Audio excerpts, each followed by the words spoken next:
Hello everyone. Hello, hello, hello. Hopefully you're all doing good. Hopefully you can all see me. Hopefully there's no issues with connections or anything like that.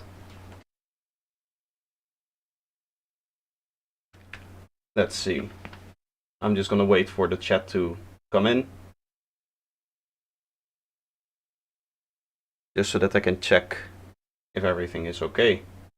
Bo, Dave Synth, Ibruccio, how are you doing? Malogify. Welcome. Okay, so we're going to be doing a feedback stream, as always. I quickly need to change some audio settings, I think. I think this should be alright, the way that I have set it up, but we'll check. If there's any audio issues, let me know. I did tinker with it a little bit. Feedback on stream. Let's see. Klaus is here, Kev Human is here, welcome. I'm doing not the best. I went to a party and I'm still a little bit hungover and very tired. So it's the consequences of having a good time. I did have a good time. I thought it was like a psytrance party, but it ended up being hard techno, that kind of stuff. Virtual Instinct, welcome. So it wasn't my preferred music, but I still had a good time. So that's nice. Anyway, The Way I Are remix psytrance. This is from Tiburcio. I don't think I can play this. Since this is a remix, it has copyright issues. Was it worth it? Yeah, definitely. I saw something claiming that YouTube were throttling people who use ad blockers. I've seen the same thing. I don't know. I don't know what to believe on that topic. I don't notice anything. I do have an ad blocker installed because I guess I just don't do it. I don't like the ads and stuff like that. I know it's part of my job, but I don't care. Elliot, welcome. Consequences of alcohol. I mean, yeah, but if you're going to party and you'll have a few drinks, right? Anyway, Tibruccio, I'm sorry. With the copyright, I cannot play your track. So we'll have to move on to a different one, and you can submit maybe a different track later on or something like that. Next up is Die Nachtbaan, in Discord known as Verdant X. Hi there, this is a track I've been working on for a while. Curious what you say. Pointed Wire Metamorphosis. Hello?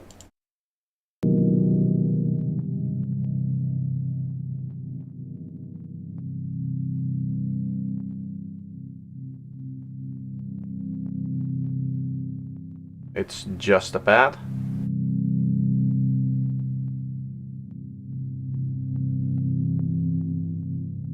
This is something very experimental. I mean, looking at the waveform, even here on SoundCloud, it looks very experimental. Do I have a lot of tracks? A few.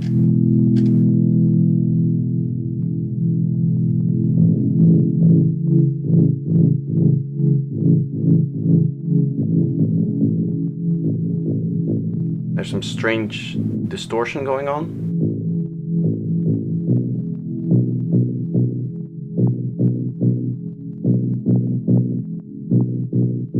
I don't think that this is the right export, or that maybe you had something soloed while exporting.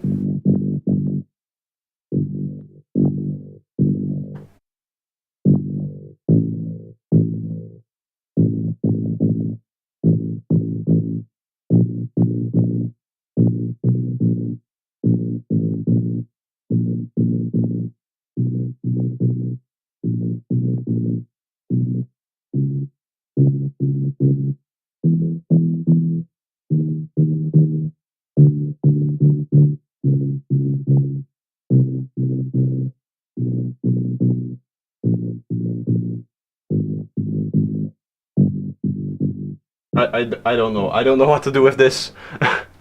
It sounds like an export issue to me. I don't know if you're in the chat here. To be honest, with the delay, any kind of discussion like this is a little bit.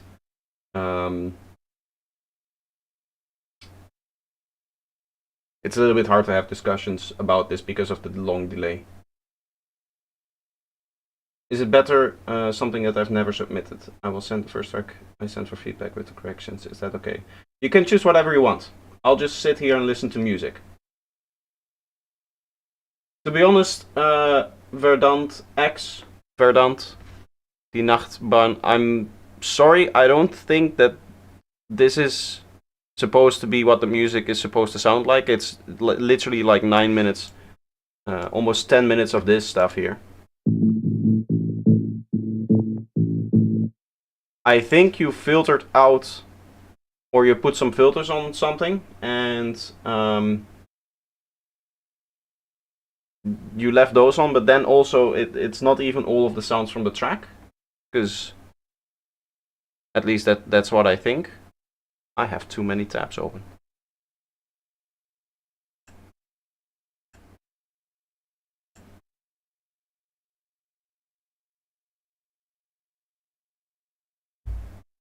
I like the bass line. You can hear that it's a bass line, right?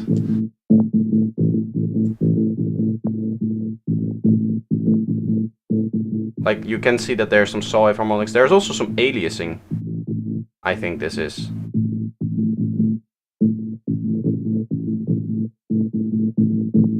Which is kind of funny.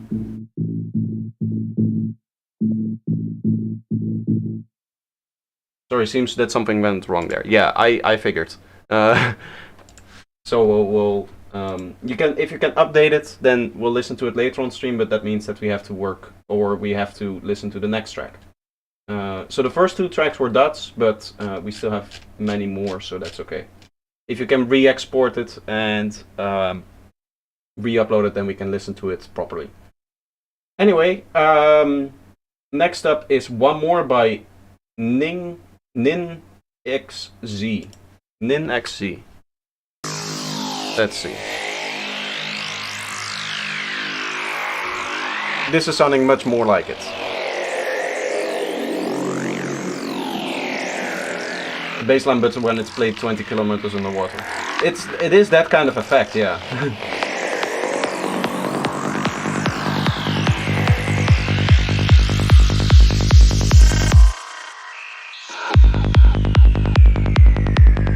Okay, let's do kick and bass check. Kick is nice and clean, but with the resampling of your bassline, what I would do is add a little bit more fade here. That generally gives the transient a little bit of punch, but sorry. But this bassline can also use some higher click, I would say.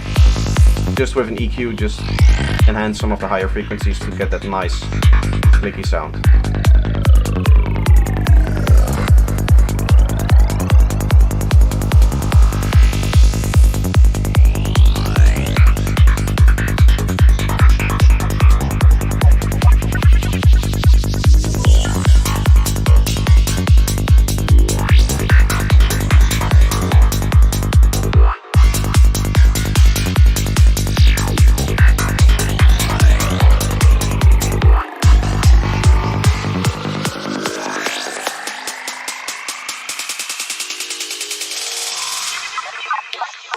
Nice attention to detail there with the auto panning.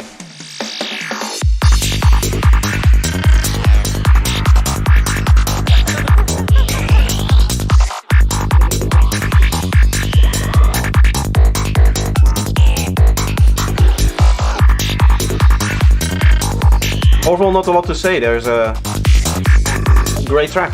Sounds very nice. I like the mix. Hello, Greedo.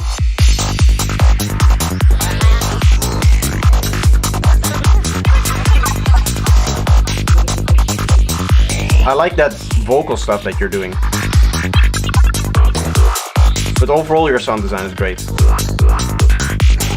A lot of attention to detail.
mean, this is going to be clean no matter what.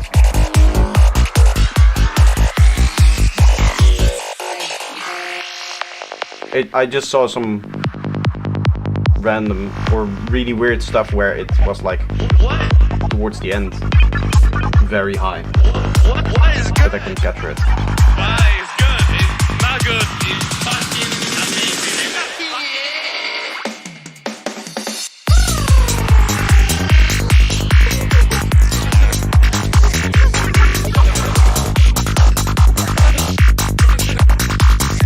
I like that you're changing it up all the time with the bass melodies. Often what you'll hear is somebody makes their bass line and then they make a bass melody and then they use it everywhere. But I feel like you switched it up really nicely here.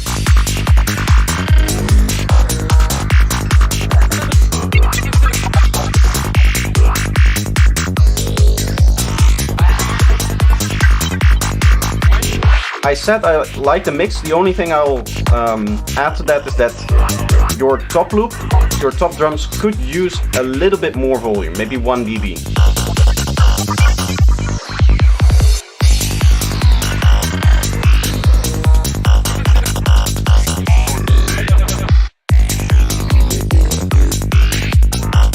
And what can maybe also come through a little bit more is the kick transient.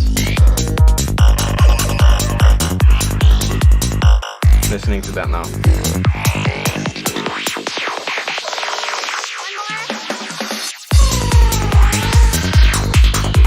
You can do that in a few ways. You can just emphasize the transient a little bit if you want.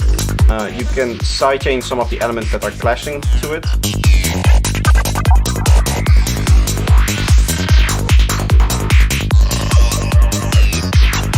You could use a transient shaper as well, as you EQ whatever you want on the kick, but another way is to, if an element isn't really standing out of the mix, you can just make space for it in other elements as opposed to making the element itself stand out more.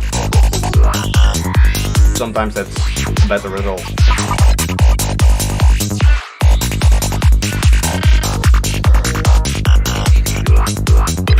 Banger, I do agree, yes.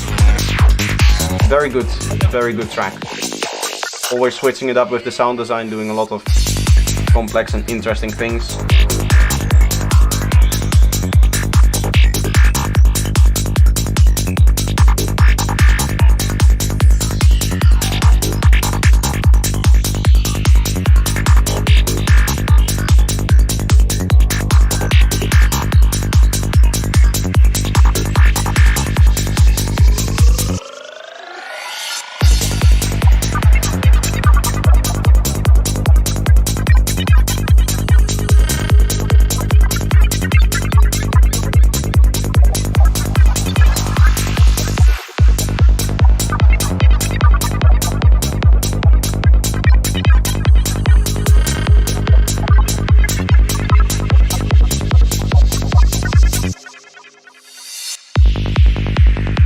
Very interesting how that final synth kind of both works with the rhythm and against it.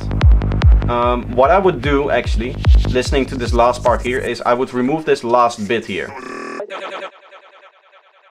You can leave that vocal stutter thing in there, but I would use that part where it's just the synth playing as the outro.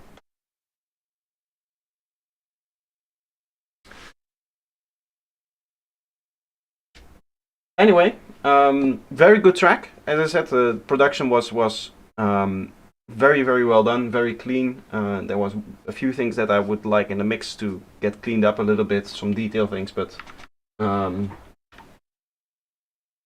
nothing too like big. Anyway, next up we have, as a beginner, I keep trying and learning. Your videos are very helpful. I'm still having some trouble with the stereo/mono thing. My track is always in mono. Can you give me some advice or recommend a tutorial? I mean, the advice is, I don't know if this is something that you're doing. Wait, not here. Here, if you on accident have the convert to mono button on, turn that off. Don't do that.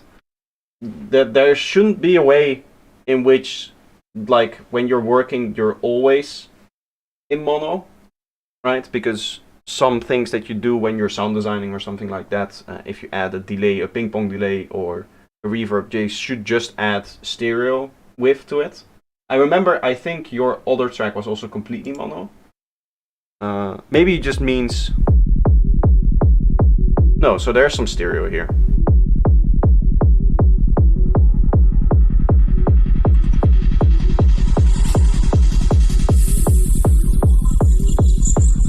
In fact, some of the synths are way too wide.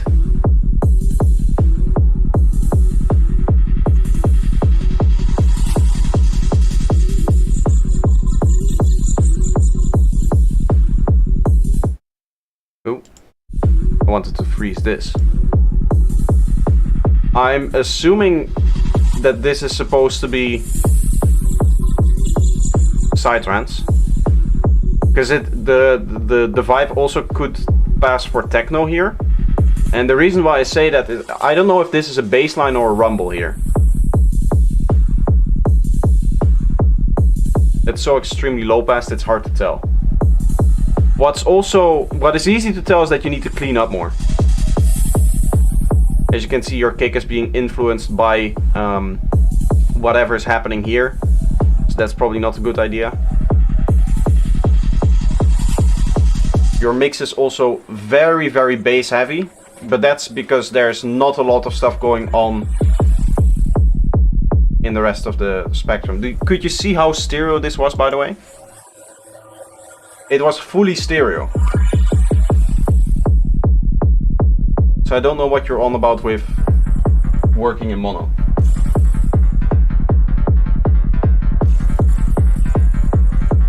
Also Sai and Ninx Z, welcome. Marco.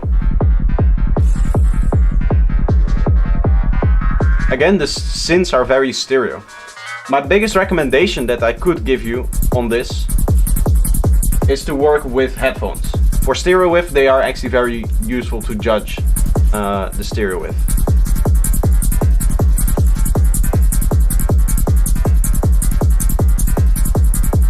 This track is so bass heavy. Like now, as you can see, the mid-range, there's nothing really going on. But it is so bass heavy that it just feels unbalanced. Like I think there's some synths playing here, but I cannot hear them. Because they're so quiet.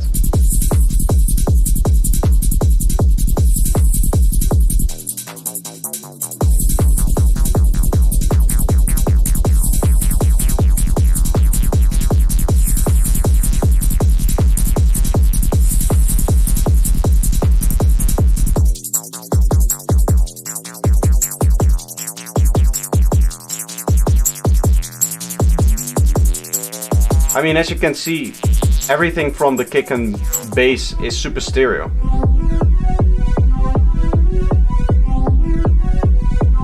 Davey, welcome. Honestly, I would spend a little bit of time listening to references when you're producing. Using a reference mix, using a reference track to not just see the... I can feel that you're a beginner here. To be honest, there's no easy way to say this, but I don't think that this is good music. I'm gonna be dead honest here. So I would spend some time, for one, just getting yourself some material, some reference material that you can use to flesh out your own sound, right? Take some ideas from one track, take some ideas from another track, look at what are they doing in terms of the mix, what do these analyzers look like when you play a normal track through it versus my track, what are the differences, and then you can start to also hear those differences, because that's the hard thing as a beginner. Sorry, this is autoplay. That's the hard thing as a beginner. It's when you're writing music, you don't really know on your system, on your monitoring setup, the details of what good music is supposed to be, right? And that's not just the mixing, that is also the production, because I can feel like the sound design and what you're trying to write here is just a little bit off. It was at max volume, but it was clipping strangely. I was also looking at the waveform that looks like it's maxed out, but it wasn't really loud. So that's a good thing, I would say. Which plugin am I using now? This is Signalizer. Signalizer, it's a little bit of a wonky plugin because you have to modify a whole bunch of different things here. I have some presets for this preset thing, but I think I lost them. And now I just have these settings like saved in a rack. Right, so I just load up the analyzers rack that I have here. I could share this file maybe. Is there a way that I can? I'll do that after the stream. After the stream I'll share this file, and then anybody who has Signalizer installed will get their analyzers opening up like this.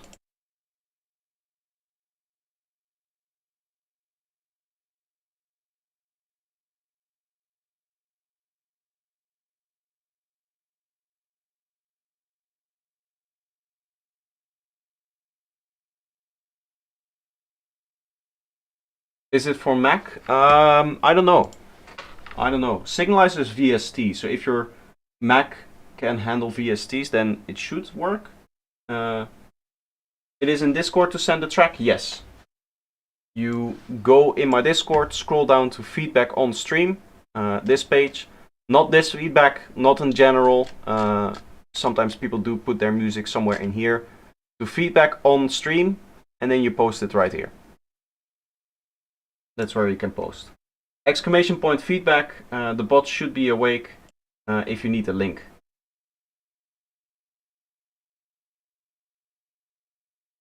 It looks very similar to Vision 4X. Maybe that works for you. I'll check if there is a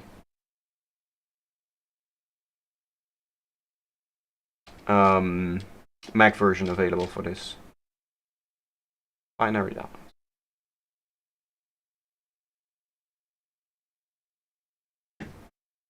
There is OS X here available, Linux. I think you'll find what you need somewhere here.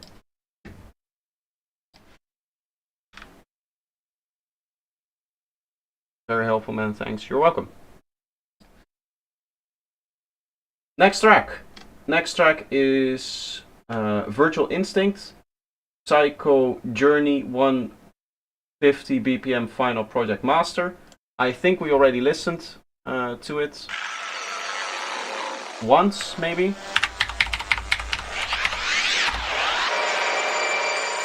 Dave Synth, the bot should send the link, there it is, to the Discord so that you can enter.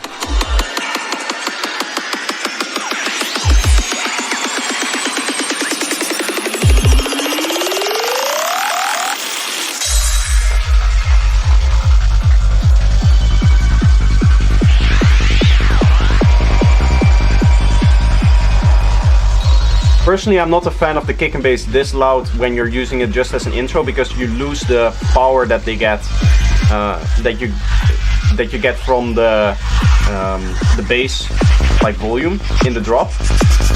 Sorry, I'm tired. I had a party all night.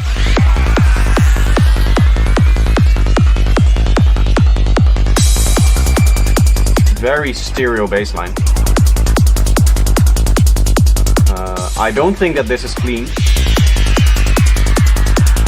The waveform, looking at the waveform, it does suggest that you didn't clean it, your bassline.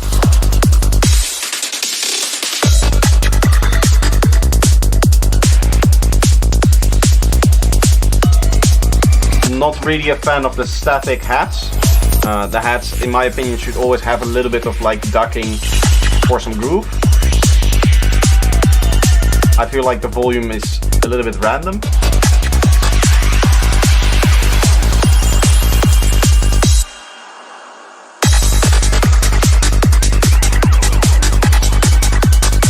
I'm not a fan of the empty fill either. In general, I would say that there's a little bit too much going on in this track in terms of the sounds that are in here. You have a lot of atmospheres, they're all trying to catch your attention. There isn't really an indication in the mix as to what element I should listen to. in terms of the sound design stuff.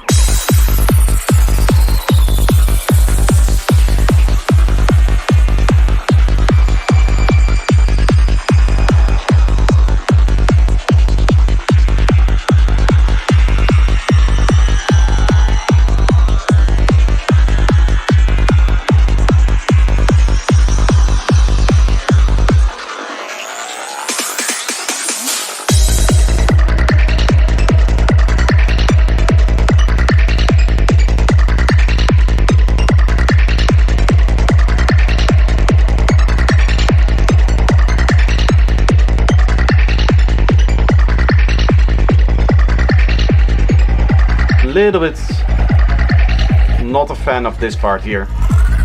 Also the last drop, I was like, that is a perfect time to just have kick and bass, but there's always like this atmosphere under it.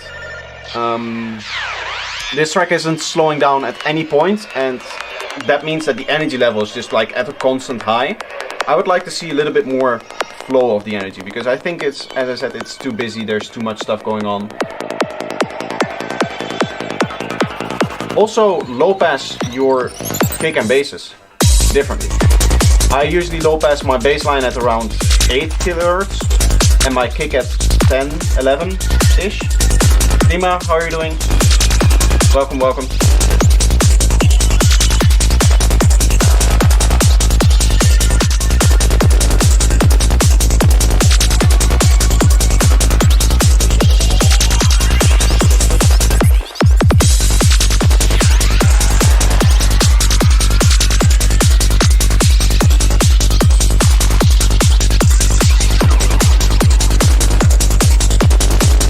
Like here, there's definitely like some synths going on and stuff like that, making up a main sequence, right? And they're alternating, but they're not really ahead in the mix. And there's all of these atmospheres and chimes and shimmers that are coming through. Even here, there was one.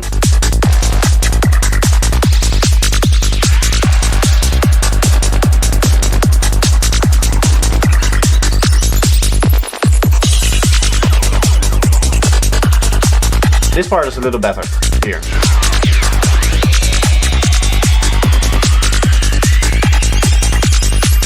Congratulations on the release. Thank you. I hope you guys liked it. It took 1.5 years to get that remix out.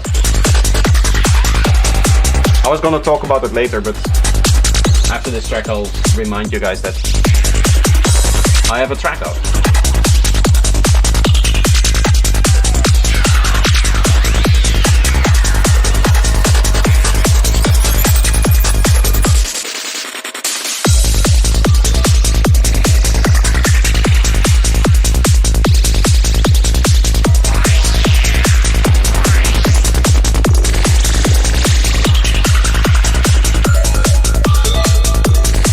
That's very loud. The volume balance and the dynamics of your synth, I think that's one of the bigger problems. I said before, like with your stuff, sound design, that it was too full. But I think what might be the case is that you do have those few atmospheres and effects that you kind of want in the track, overuse them a little bit and then mix them way too loud. The atmospheres and that stuff, that it shouldn't grab your attention. It should just be like ear candy behind the main sequences and synths that are happening.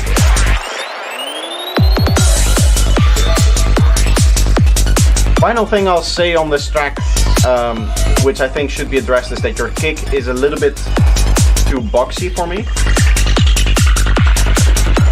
I'd like to hear a little reduction in like 500 Hz area.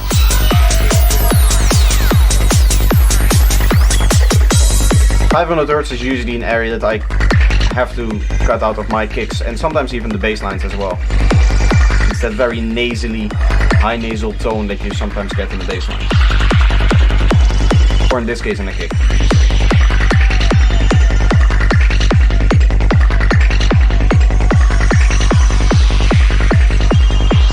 With everything else being so complex, I'm not really a fan of that repeating synth kind of thing.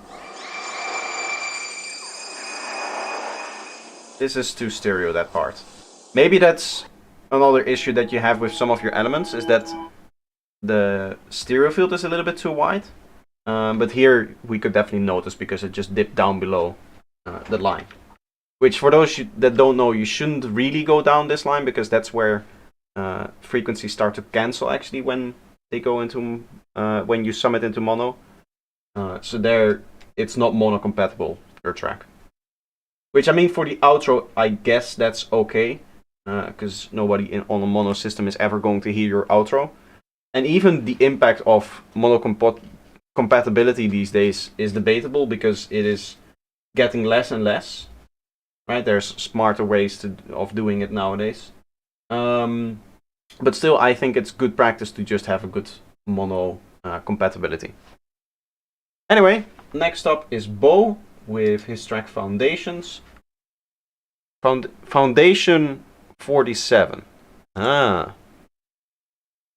Foundation 47 by Bo.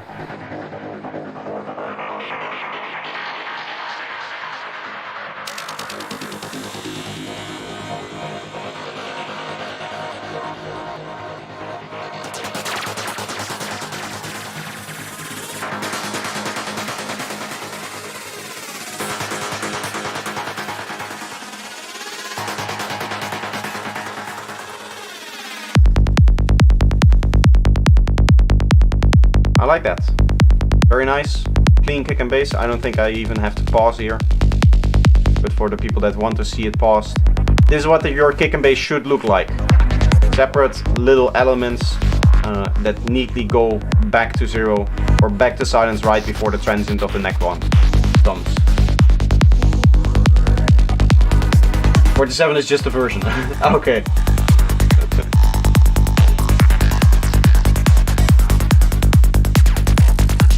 We listened to an earlier one that didn't have the last part. Okay.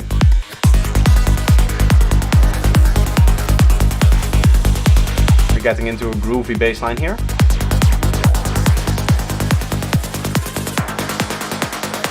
Maybe that was already there.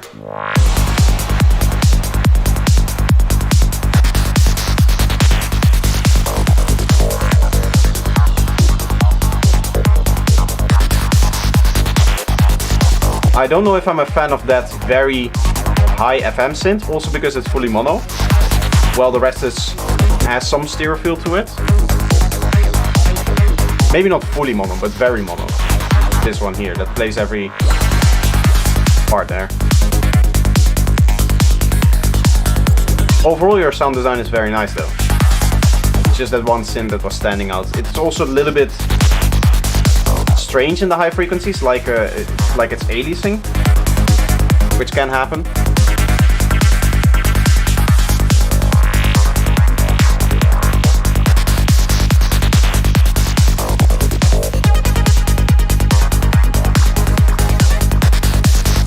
I like that stab, that's a nice variety.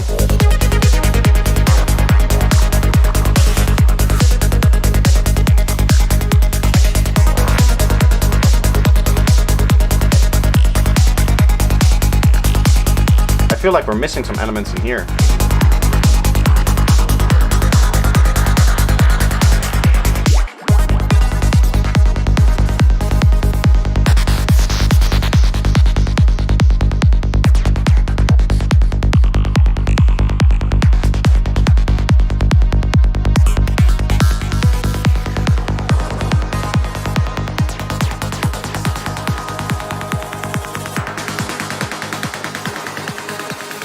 Nice kick and bass effect.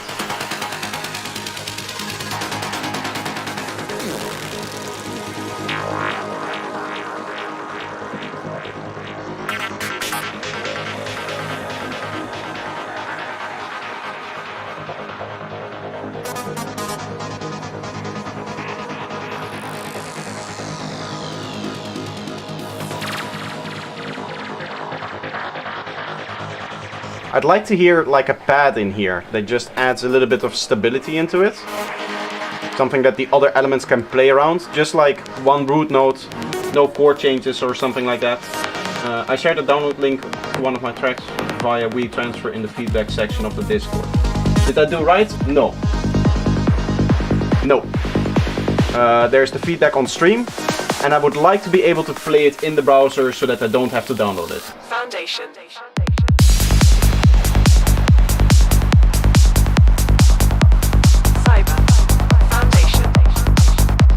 I feel like a little bit of a build-up would have been nice. At least something that would suggest, not like a build-up, maybe no snare rolls and that kind of stuff. Maybe that's not what the track is asking, but something that indicates that we're going into a drop.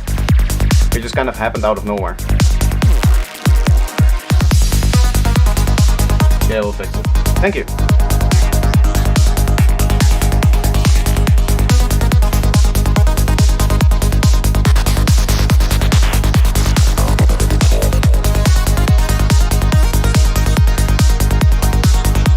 Did I miss the thing? The thing that I was asking for?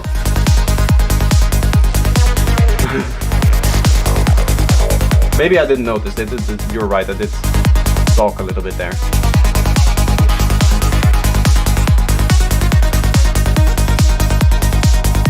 I did distinctly remember when the drop came. I was like, that's strange.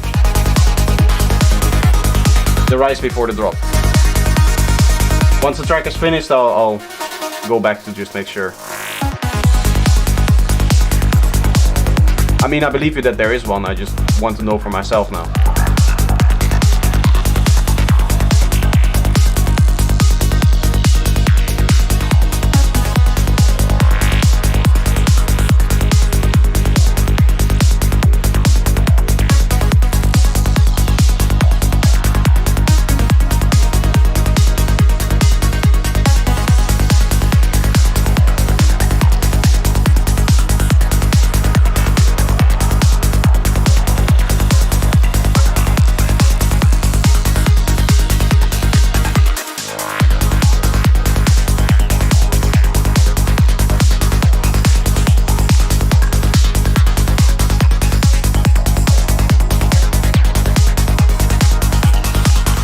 Toughest, welcome.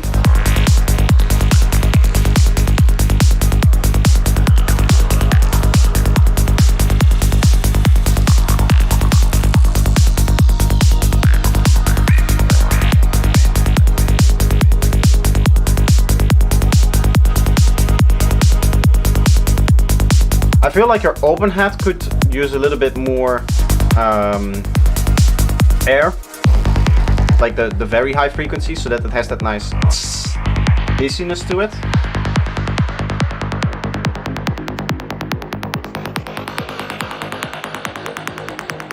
There was something else that I was going to say, but I can't remember now.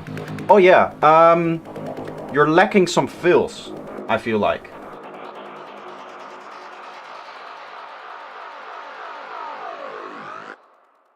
It's like a long fade out. I'll just quickly go back and listen. Here-ish, I think. Hello, Google Drive.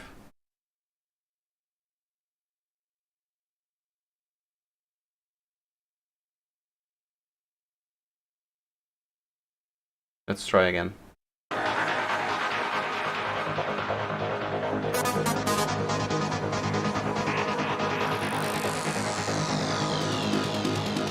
We have some downlifting effects here.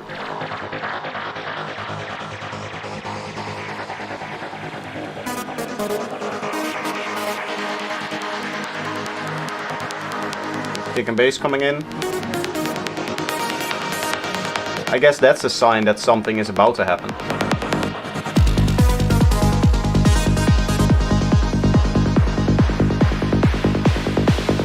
Yeah, this is like a build-up.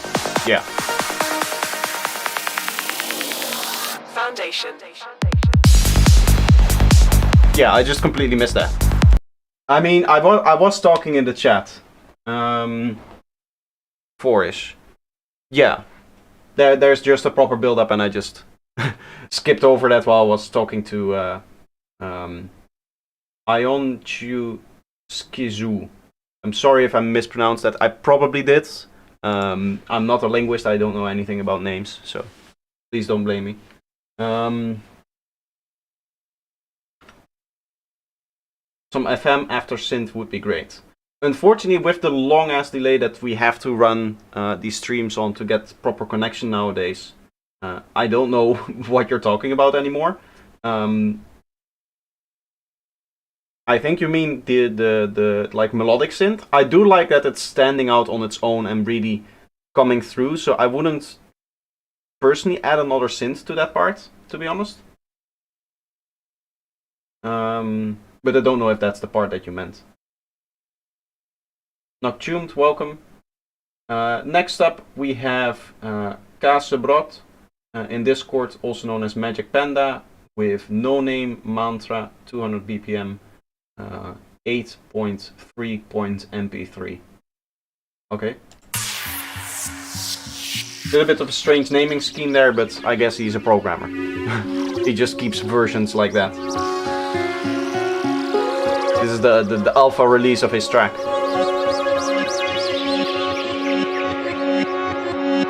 Some cool reversing going on here.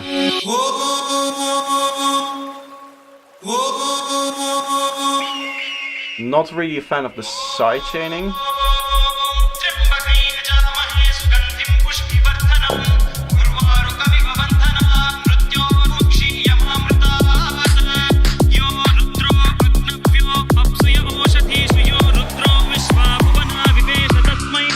I like the use of the very strange rhythms. I like that. What I don't like is that your bassline isn't clean. I can tell from the waveform that this bass kick and bass isn't clean, even though there's so much stuff going on.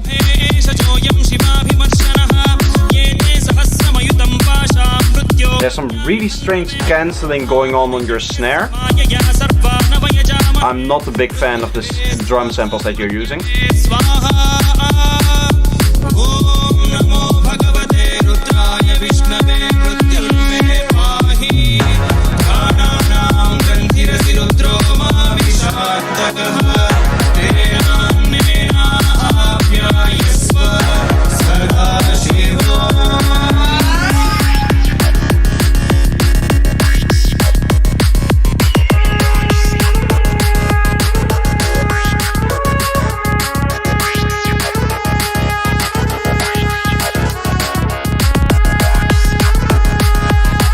Overall, I would say that this track is too bass heavy.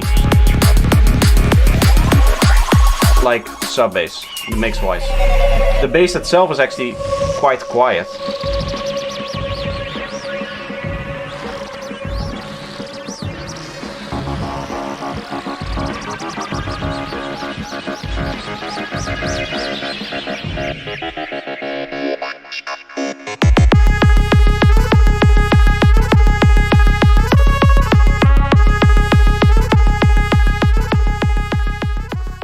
Why was the flute only transgated in the right channel?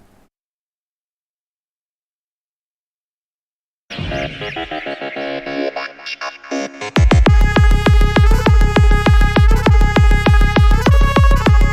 you hear that? It's transgated in the right channel and not in the left. It sounds very strange that like there's just a transgate in the right. I don't know why you would do that. I hope you're a great post. I am. Thanks for the tips as always. You're welcome. No,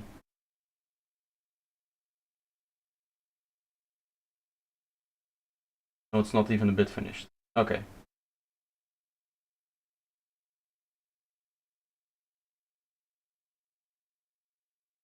There are 2 trumpets. Okay.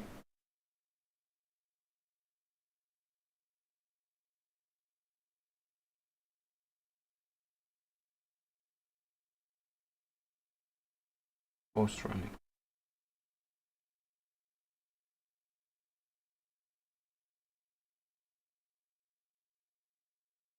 He needs to adjust some frequency on 3 kHz, 6 kHz, and yeah, the mix wasn't great.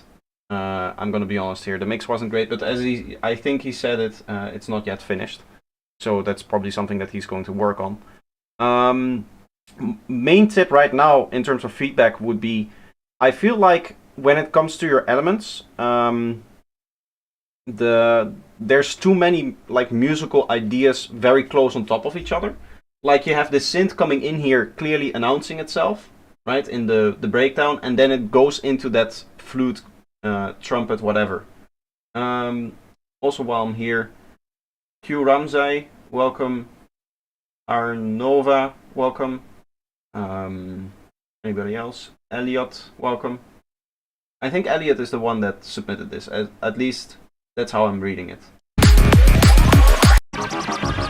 Right here, the synth is coming in. It's announcing itself. Right? You would, from everything that the build-up is doing, you would expect this to be the next sound to play.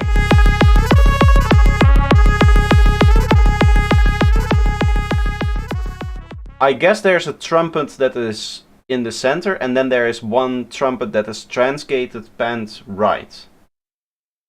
But I don't understand what the musical idea of that is, because a transgate, it's like a rhythmical element, right? So usually the rhythm is mono, right? That's why we leave our drums mono as well. We don't hard pan our like offbeat hi-hat to the right completely. It's because the rhythm is so important that we want it to be in the center of the song. And the same is kind of true with instead of the trumpet, you would take the synth in, right? Yeah, I mean that's what the music is suggesting me up until the drop. The one trumpet is gated, the right one. Yes. I could hear that. My question is more why.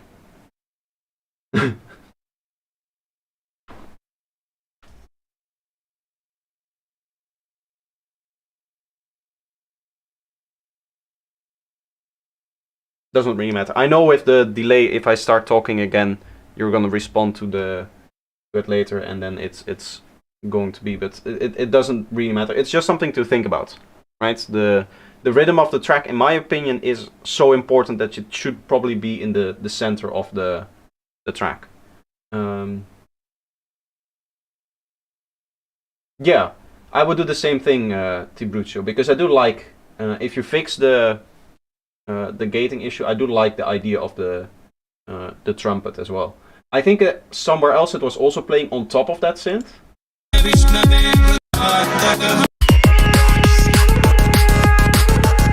Here they're playing together. I would separate them.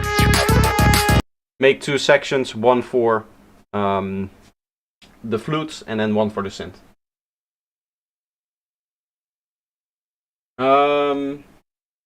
Tibruccio next up with the flight instructions. This is an old track from his. We were able to listen to his other track because it's a remix, and I don't listen to remixes because of copyright fears. So next up, Ty beats the flight instructions.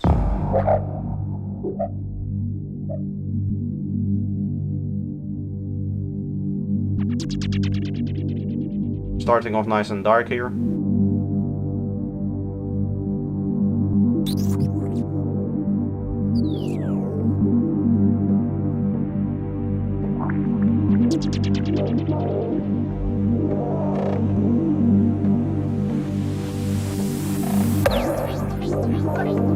I'd like to see the pad and the little arp thing that you're doing kind of open up over time.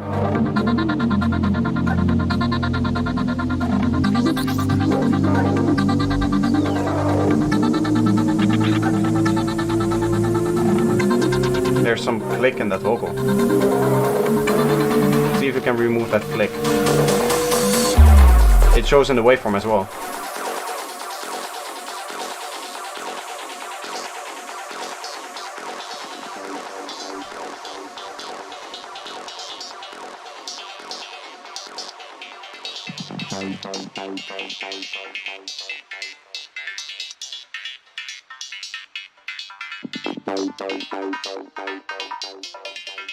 I think this pre-drop is too long. I would halve the length of the pre-drop. Very much not a fan of what that kick and bass sounds like. I am glad to see that you attempted to clean it up. I would add the fade a little bit further back. But this kick sounds really knocky here. You can even see its frequency range is kind of bulging down like this. Usually the way that psytrance kicks look is that they're a little bit flatter. There's not like this bulge in the mid-range. I would highly recommend cutting around this area with nice broad EQ. I'm making jazzy indie rock. Doesn't really matter, I'll listen to anything.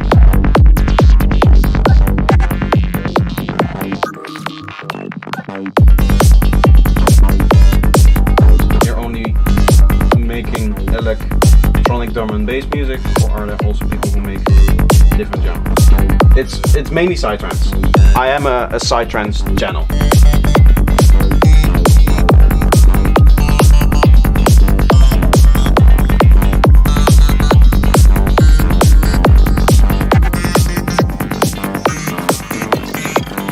How do I avoid having a bad trip? Out of phase with Give you some the really kick. helpful advice. I'll tell you before your trip begins. The flight instructions.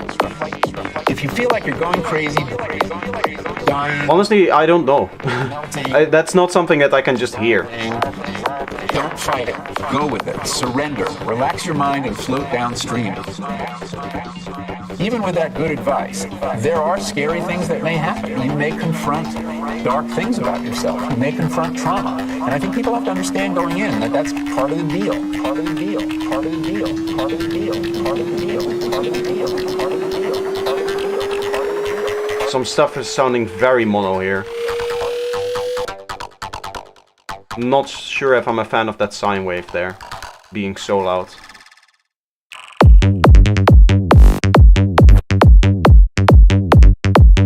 I like this bass line a lot more, but this kick I don't like. It needs some high-end impact, not mid-range impact. It's sounding almost distorting here, by the way.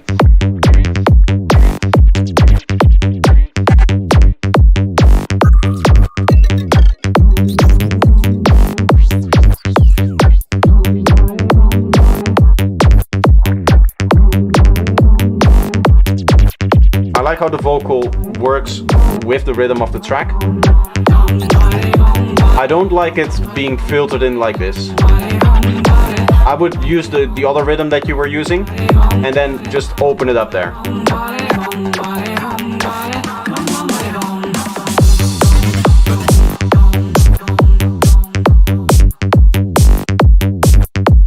This should be the highest energy part of the track, so here there should be more stuff.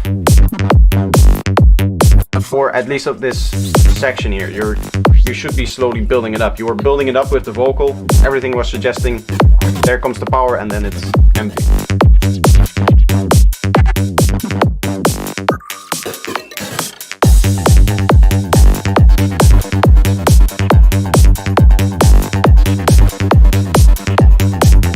To me it needs more subby kick. I don't think the sub is the problem, I think the sub is okay of the kick. What I think is that it's just too much mid-range, not enough high-end. Like there's nothing above, I guess, like 5k-ish. I would extend that to maybe 10, 12k. And remove a lot of that mid-range. Sounds very nasty, in my opinion. Here, the area that you can see now the loudest for the kick.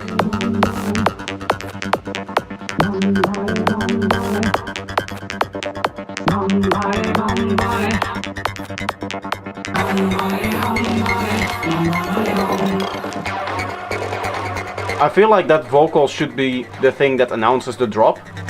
But to be really honest, I wouldn't repeat it there. I would just constrain a vocal idea like that to play it once. That makes it much more powerful in the musical idea.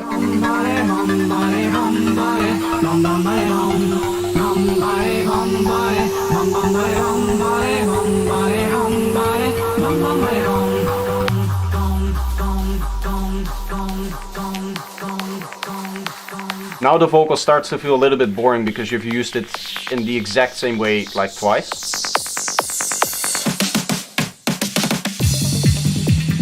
Okay, that should just be the drop.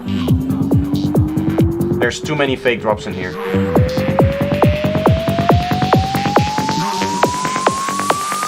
Flight instruction.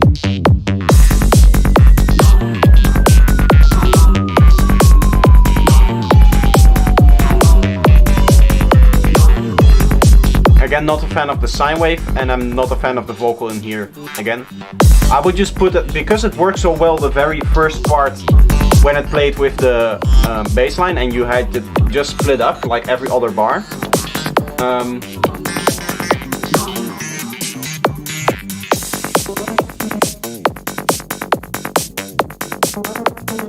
You can see that the kick is distorted in the scopes. There's like interlaced lines in the kick low end that's typically smooth.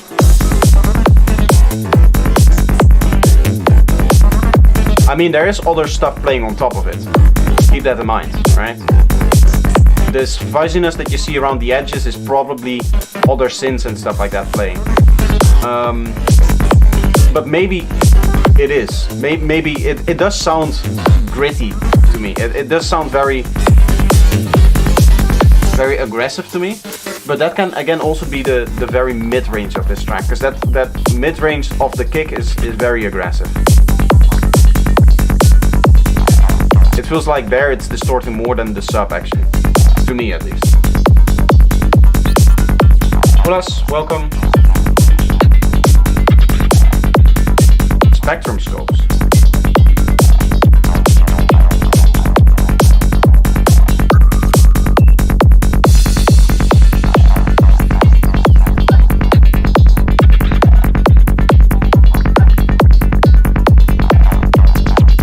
Here or here?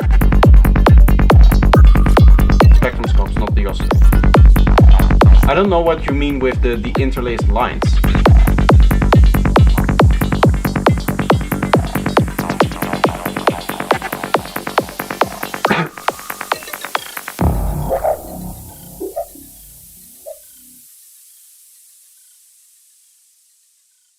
In terms of the track structure and the vocal idea, what I wanted to say is that I think a vocal idea like this is the most powerful when you use it very sparingly.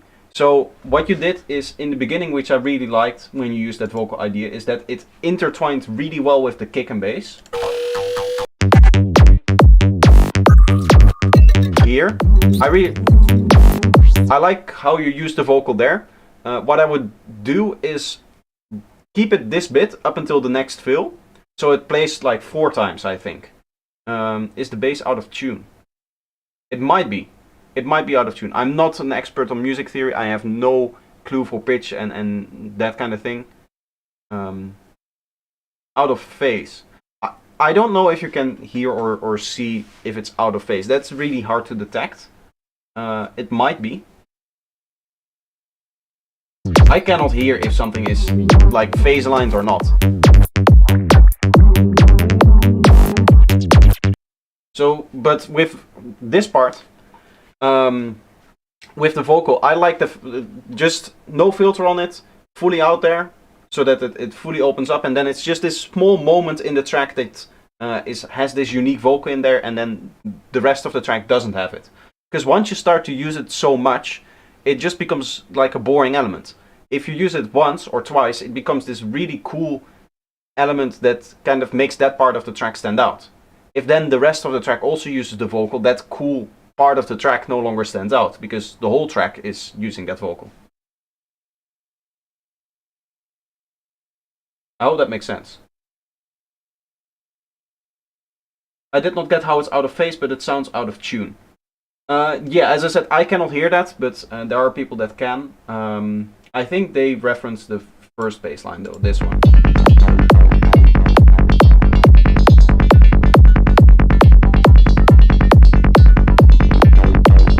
Also, when it comes with the synths that you're playing here, play them an octave lower, maybe even 2. Add some delay on them. Some of these synths sound really like you're playing them on the 3rd, 4th octave.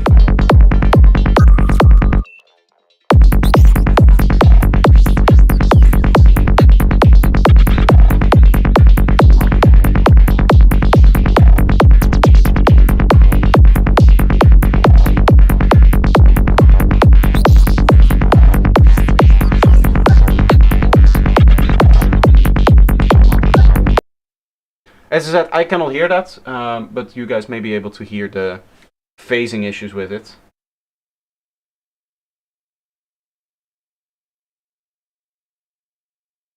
Or maybe you're seeing it on the analyzer. I don't know how you can see that in a moving waveform. Like the phase alignment doesn't look off here. What looks off is the cleaning, and it's just the tone that is really throwing off this kick and bass. The tonality of it is really bad. It has way too much mid-range. The tuning might also be bad, but somebody else, Ulas here, is probably better at hearing that than I am. As I said, I have no real intuition for music, right? I have been making music for 10 years, and I know how to draw it in on the MIDI editor, the piano roll. But for example, this thing here, this is purely for show. I don't know how to play this. And I was like, I'll keep it here so that I can learn how to play it, but I've never had time, or I guess I have had time, obviously, but just never made it a priority. Anyway, I see we have a lot of messages. A lot of people trying to get their tracks heard. There's also some tutorials in here. Other people are tagging me.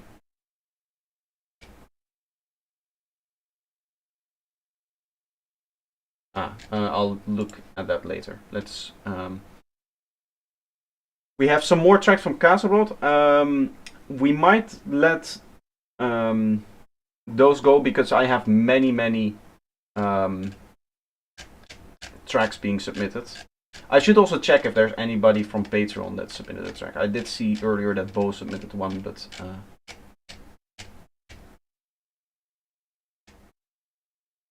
I don't know if we listened to it earlier. I think I forgot that. I'm sorry. I'll let the duplicates here, the ideas sit for a little bit. If we have more time at the end of the stream, then I'll play them, because I do want to get through all of these tracks that you guys have submitted for me. So that means that the next one, we listen to this one, the next one is going to be here. Asbil Profound Danger Master. These last only 2 minutes. I mean, that's okay. If at the end we're gonna come back to it, but I have like 17 tracks lined up. I don't want to sit here for 6-7 hours.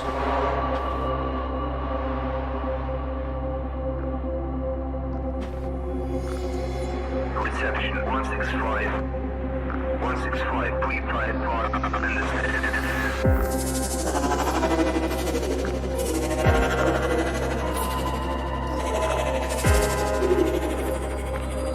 I'm not a fan of the trance gate on the vocal here.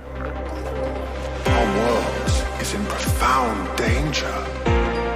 Mankind must establish a set of positive values with which to secure its own survival. Return to Earth.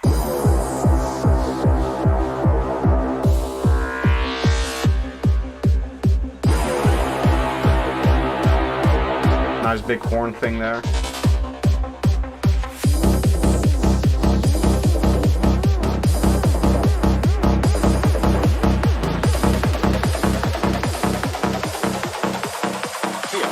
Begins the journey.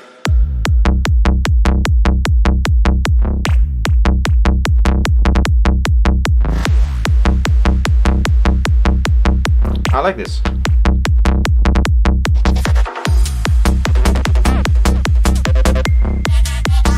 Bit clean. Kick is kind of going up here a little bit. Yeah, it's so it's not cleaned up. Kick is also not stopping in time here. At the halfway point though. Here it's longer.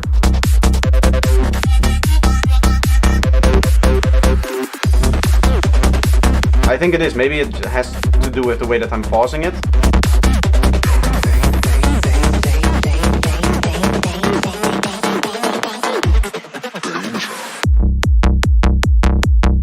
It's very mono. I like, especially because you're doing something very progressive here. when you're doing something like this, I like a little bit of a stereoizer on the bass line.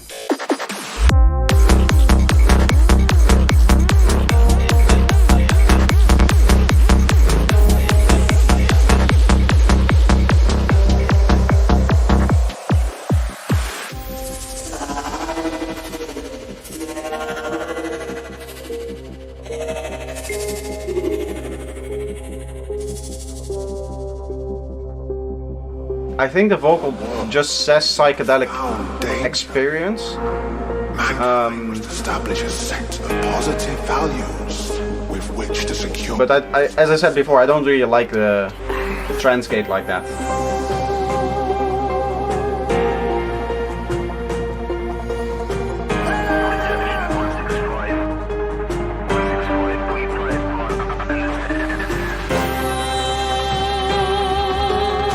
Honestly, now having listened to kind of the strength of the drop, I feel like the instrumentation here, and as well as in the intro, the kind of basic piano is not aggressive enough.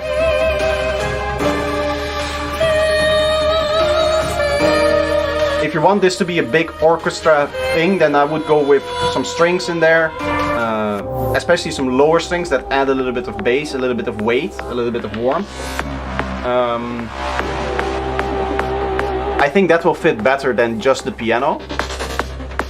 In fact, I would completely remove the piano and replace it all with strings. Create like a nice orchestra string section with it.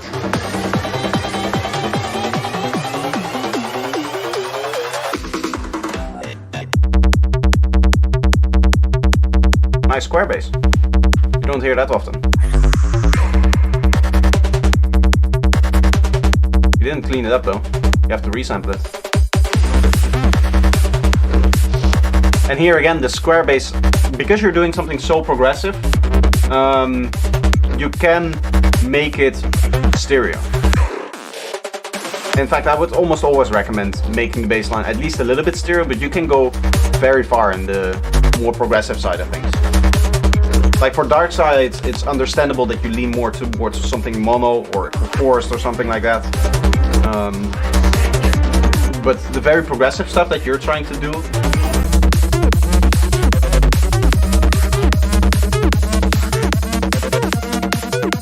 what I would say is, I think you have a head laid on top of the kick. I would do that on the offbeat.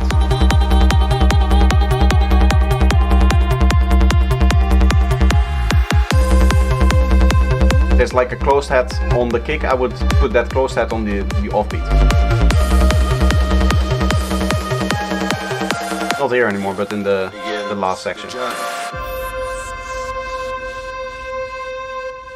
Final thing I'll say is that you can add too many vocals to a track. I would personally say that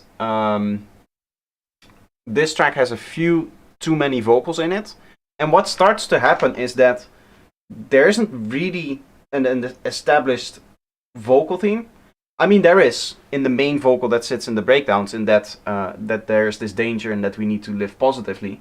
But there's some other vocals in there that don't really work with that. I did really like the track though, so it's like a small thing. I think like the final one, and then there's the psychedelic experience. It can be connected to it, maybe, if you stretch it a little bit, but if you're establishing a track with this strong of a vocal theme, where it's also part of the title and everything, right, this danger, we need to change, humanity needs to change for positive to avoid this danger. That's what the track is about. I think any vocal that doesn't specifically address that, or doesn't fall into that, right, like psychedelic experience, this last one that is said something about like time for a journey or something like that. At least it had to do with journey. If it's not really part of that vocal theme, it might be better to not have it in there. I think there was another segment where there was a vocal that I was like, that doesn't really work. Let me see if I can find it. Begins the journey. Begins the. I think it's this one. Here begins the journey. I mean, here it's okay. Turn to earth. This one. Ah. Return to Earth. That doesn't really work with the rest of the track in terms of vocals, in my opinion. Which track was it from the Discord? Here, Asbil, Profound Danger Master. It is a very, very good track. I really like it. Just some detail work, just some cleaning up, and then I would really say that it's the final one. Okay, so Casabrot, I'm going to skip that track for you until we have done all of the other ones, and then I'll go back and listen to all of the duplicates. Because as I said, I want to give everybody at least a chance to have at least one track heard. Okay? So that means that next up is Tesla. Love to hear your feedback on this one. Let's see. Absolum. We may have listened to this one also already, and this is a resubmit again. I don't know. I feel like the title reminds me of something. Like I've seen it before. I will work on it a bit more. I hope the feedback was helpful.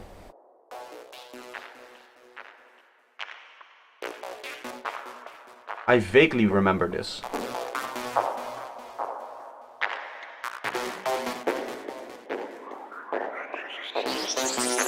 Who are you? Absolum? You're not Absolum, I'm Absolum. The question Is this one of those tracks where you have this one synth and it's continuously playing and it's just trying to do different things? Nice solid kick and bass, I like it. Yeah, it's just this synth. Now it goes an octave up.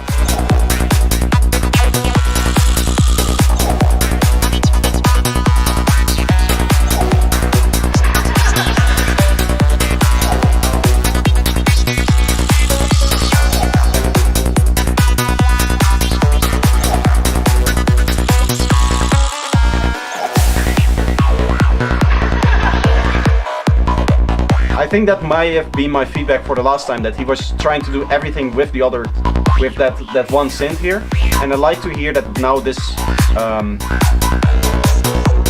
uses a different synth.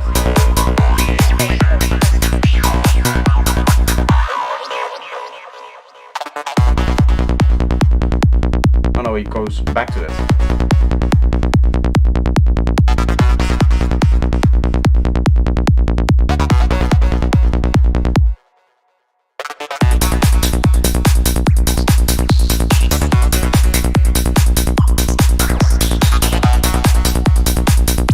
To be honest, I wouldn't go back to this synth here already.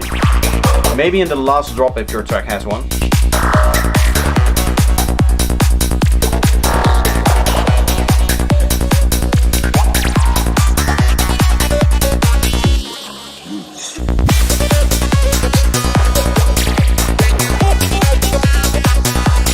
I mean, it's the same sound design, the same synth, the same idea. Even the other synth that we heard was technically, again, like melodic in the same way and modulated in the same way.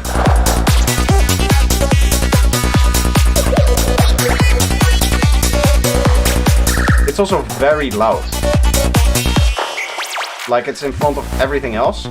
I think, to be honest, that you can have your track with a few sections that are just like maybe some of those glitchy background sounds a little bit louder. Just some one-shots at some point.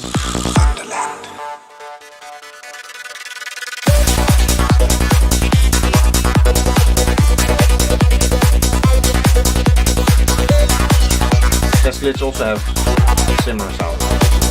This is kind of like the Dash Glitch melodic style, I think. He does some melodic stuff with those like slidey glidey synths, I guess. And I like them. Don't get me wrong, it's not that I don't like the sounds. Like, they sound very good, but it feels like you're trying to do everything with one or two sounds in your track.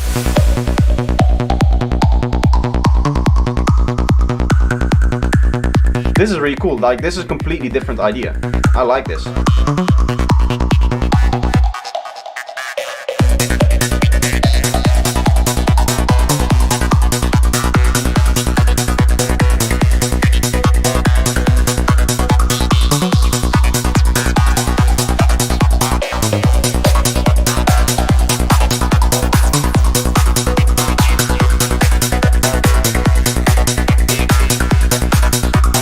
Like, sometimes I ramble on a little bit too much about one specific topic. You're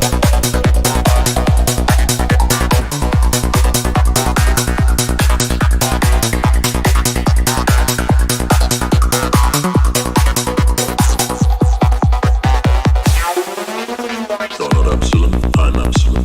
The question is, who are you? Vocal like this, that is like from a movie sample. It's really hard to put that in a track because of the massive amount of dynamics that it's going to have. Like, I could see it at some points overpowering the waveform, and at other points it was too quiet to to hear it properly.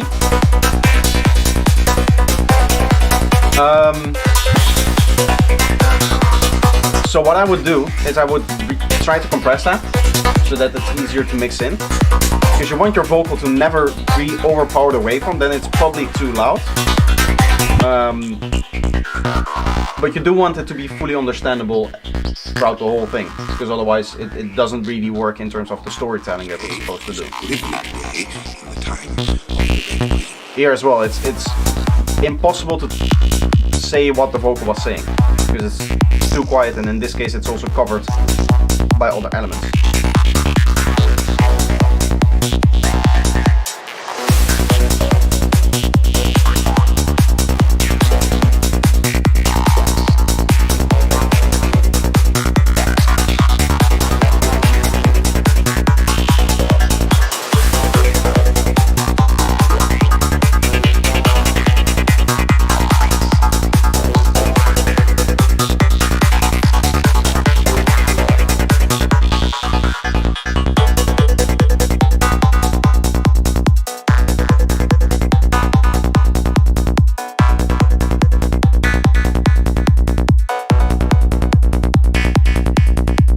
I like this sound here.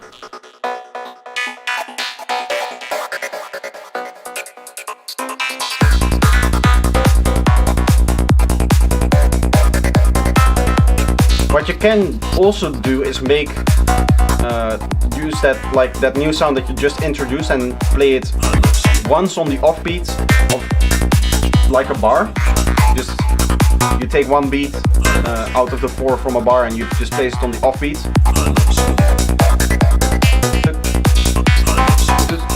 Something like that, right? So that it forms this kind of standard rhythm.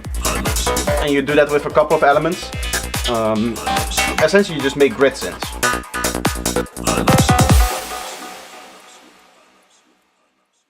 I really like your sound design.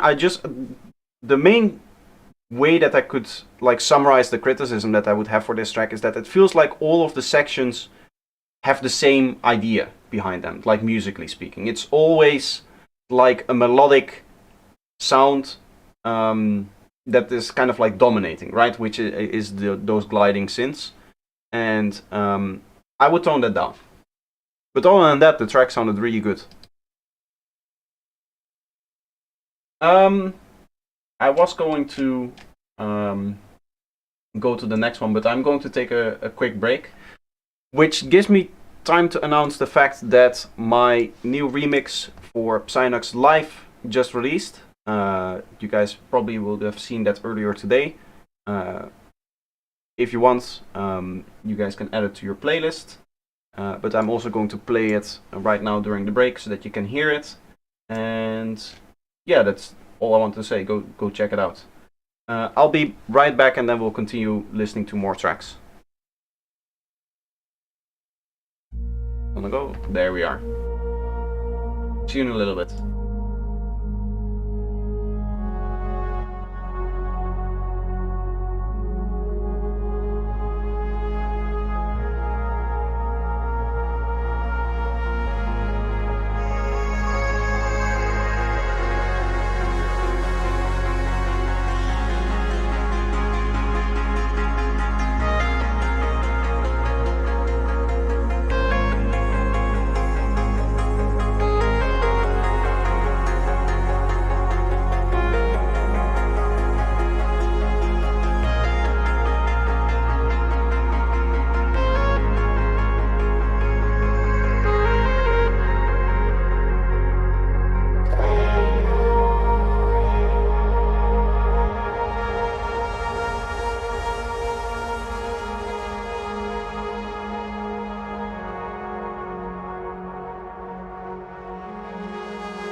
You are still the process. You are still the process. You are still the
something that is a result of the Big Bang, on the end of the process.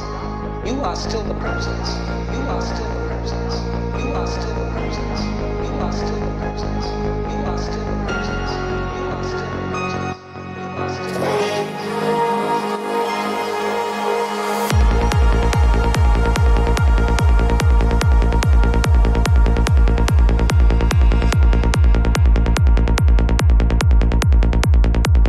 My drink is there.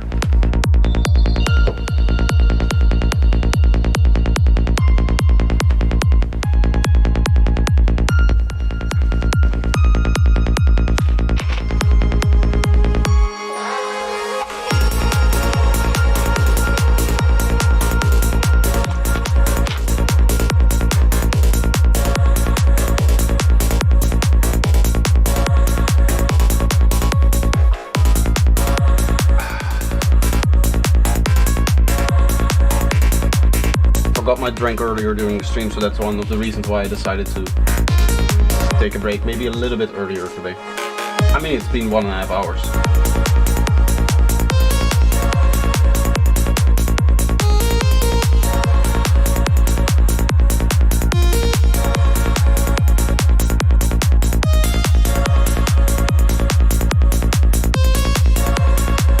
Really glad that you guys are all liking the track. Vincent is your friend, yes. I agree.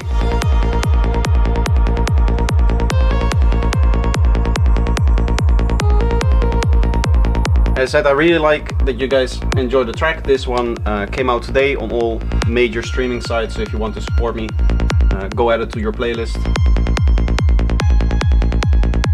Where is my mouse here? here it is.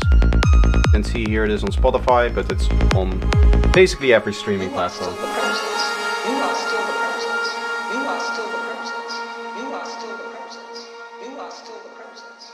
You are still the process. You are still the process. You are still the process. Little bit of an old track from me. It's like, I think now almost 2 years old when I first started the idea. Took a long time to get everything ready for this release and just get it out there. Also on my part, because it's a little bit different from what I normally do, it wasn't my top priority track, to be honest. But now that it's out, I'm really happy. This might be your best track, my personal favorite. Oh, well, it's not mine, to be honest, because I know the productions that I have in the work, right? And you guys know some of them as well. It's a little bit more progressive than the style that I'm aiming for. But I just got the opportunity to remix this track, and I really liked the vocal. I really liked the violin part that was in his original track. It's also in my track. But I think I redid it. Like he sent me the MIDI and I redid the instrumentation for it, I think. I don't quite remember. It's been that long that I don't even remember the production anymore. Anyway, next up we have Side. Do you have some ideas on how I can finish the track? Edit / change some sounds / arrangement. Weird drum and bass breakcore 400 BPM 3.mp3. I'm really scared of this.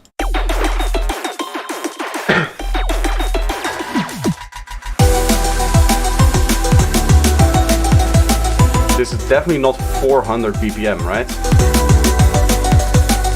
Sounds more like 200.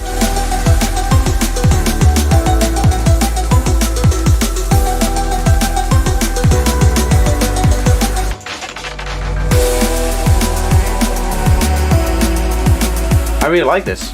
I like the instrumentation that you're using here. I would try to get that out more, the flute, in this case, in terms of the mixdown.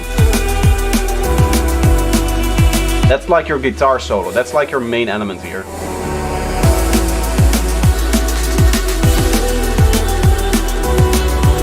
.400 and half time.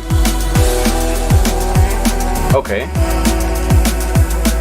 So 200 normal time then.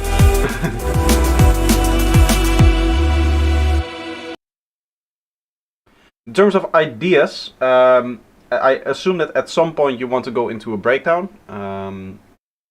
At least that's what I would work on next, coming from that section.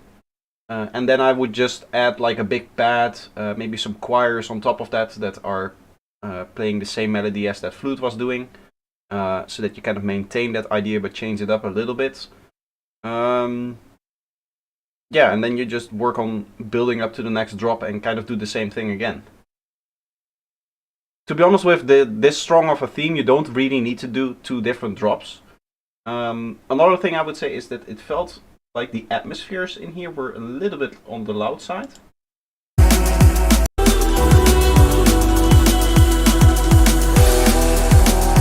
There's also some really long reverb on that ride that you're playing. I think that might be what I'm hearing.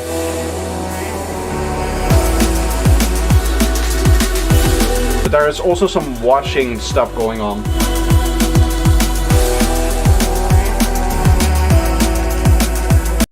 Honestly, I think that flute should be the main element of this part, so it should stand out a little bit more from the other elements.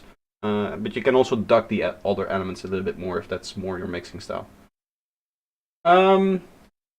Next up we have Ninx X. I don't think I'm forgetting anybody. I am skipping some duplicate tracks from from people who have already submitted, so that everybody at least can hear one track, and then I'll just at the end of the stream, if there's still time left, go back and listen to those tracks.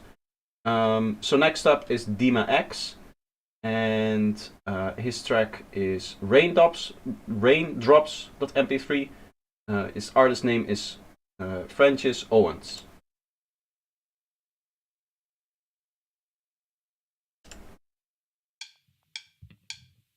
So this is the indie rock stuff.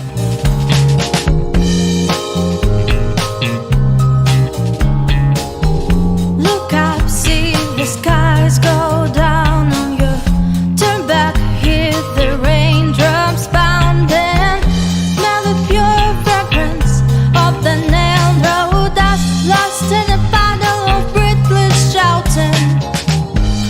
like the mix.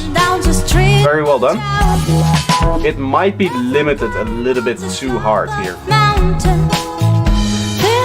From what I know about stuff like indie rock, you really want to maintain some of the dynamics, and I can see that it's like constantly hitting the limiter.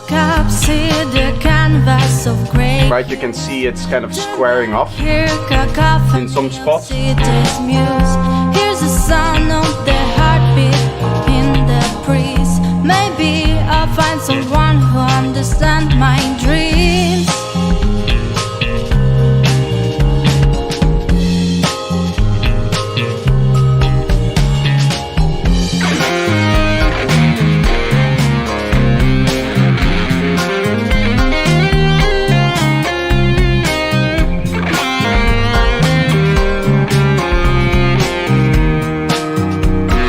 Honestly, if you're gonna do a guitar solo and you want it to stand out, you could decide for just the solo part to remove those plugs.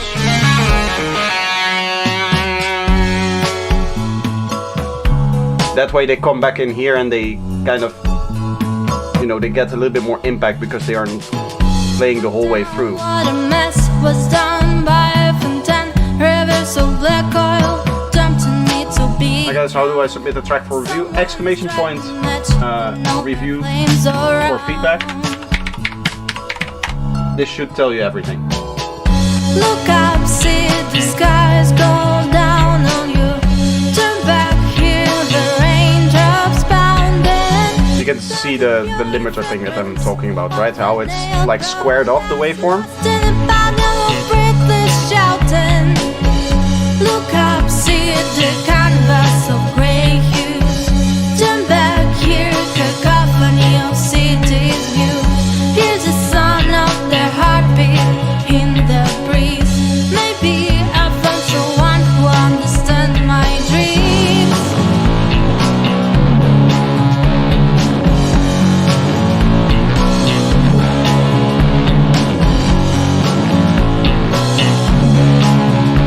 This guitar here might be a little bit too dark in terms of its mixing. I don't mind its weightiness of it, but a little bit more crispiness from it would be nice. Other than that, I think it's a really well done track. I like it. It's not something that I would normally listen to. I'm not a indie rock listener, but I do like it. Good track.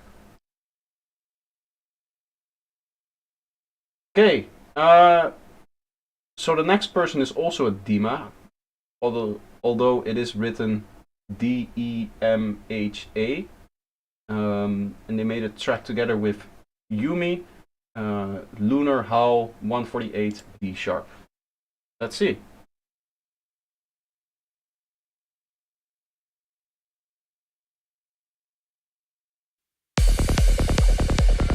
Getting straight into it.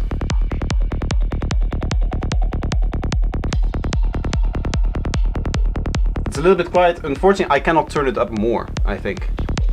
Can I? I should install one of those, maybe I still have it. One of those volume extensions for Chrome so that I can just control the volume here. For a master, this would be way too quiet.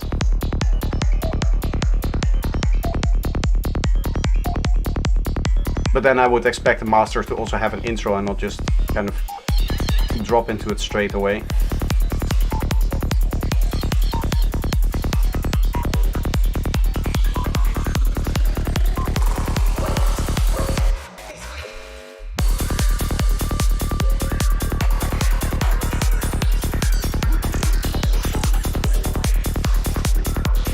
I like your sound design. Very good.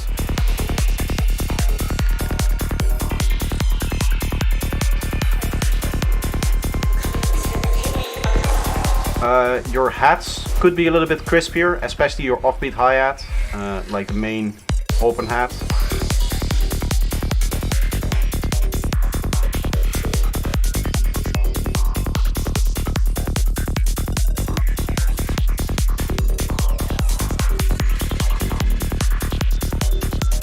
Maybe that's just the perception of it quiet, because on the analyzer it actually does show up with the kind of hump that I usually look for. So maybe it's just because it's way too quiet now.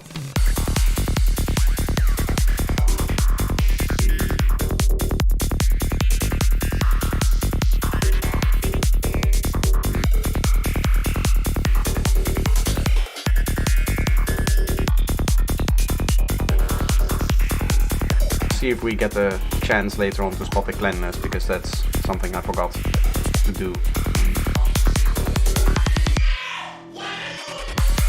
I like that your kick rolls are clean. That's good. I think looking at the waveform moving, yeah, you can see, yeah, this is properly cleaned, right? That it fades out completely before the next bass note every time and before the next kick note every time. So that's exactly how I want it. You can actually see, it is so well done that you can actually see it in the parts where it's really full. So that's kind of what you're going for.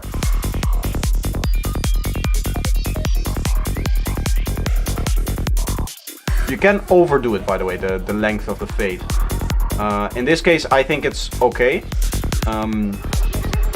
But if you were to cut off another oscillation or two, I think that it would be overdone.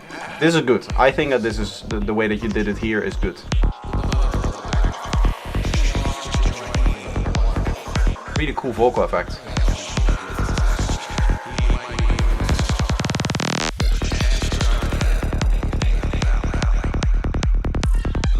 When you're doing delay on vocals, what I always like to do is low pass the delay part.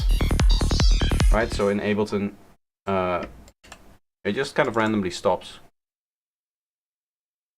I think, yeah, this must be still like work in progress or something. So an intro, an outro, and a break, and maybe another drop or something like that would be nice. What I wanted to say when it comes to vocal delays, because the high frequencies are so important to understanding what the vocal is saying, I always like to low pass it, like in Ableton Swan, you can do that right here. I think the default value for this is actually 5K, which is good for a vocal delay, but I set my default to 20K actually. Not mixing done. Okay, yeah. I mean, I'm assuming that it's not done because you're still working on the track, right? There's still parts of the track that are missing, so I would assume that it's not done yet. Usually, for those that don't know, you mix after you produce. That should be obvious, but people still question it. There is also the idea that is popular nowadays. It's that it's one big flow. I low pass on 10 kHz. I think that's not enough, because the high frequencies, when it comes to S sounds and stuff like that, all of that is around like that area, that 10K area. So you want to low pass it much lower so that in the delay that kind of sizzle just doesn't come through, right? So that doesn't confuse you with what the vocal itself is saying. You'll notice that then the clarity of the main vocal, the thing that is actually telling the story and not the delay stuff, comes through much more. Next up, we have, here's my latest track. I would love to gear your thoughts on it. Well, I will tell you my thoughts, so that you can gear them. This is Trans Odyssey with Synesthesia? Is that how you say it? Synesthesia. I know it's Synthesia or something like that. That's the usual, like, where the end is coming from. But the Psy makes me question how you would actually pronounce it.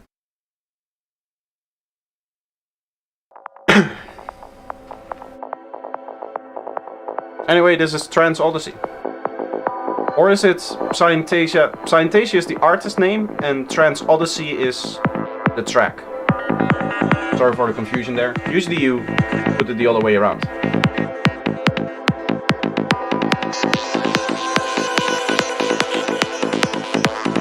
Right, you would go artist name, track name.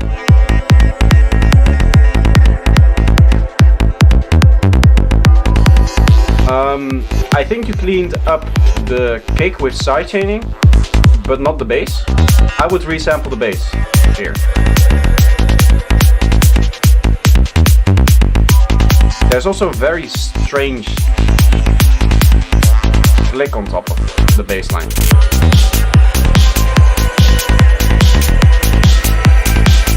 Not a fan of that snare.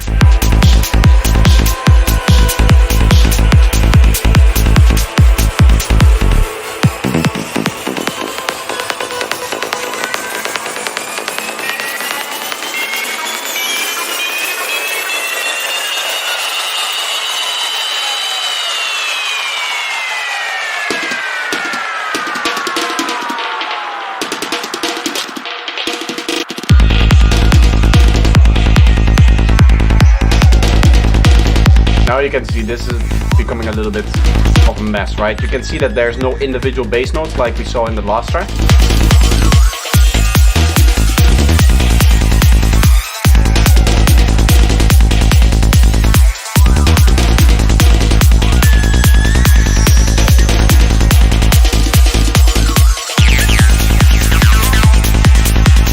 I'm not a fan of that you're using the offbeat hi-hat sometimes on the kick and now on the offbeat. I would always have that on the offbeat. It sounds strange on the beat itself, because there's no groove in there. The kick itself is already a strong element, so you don't need to accentuate that more.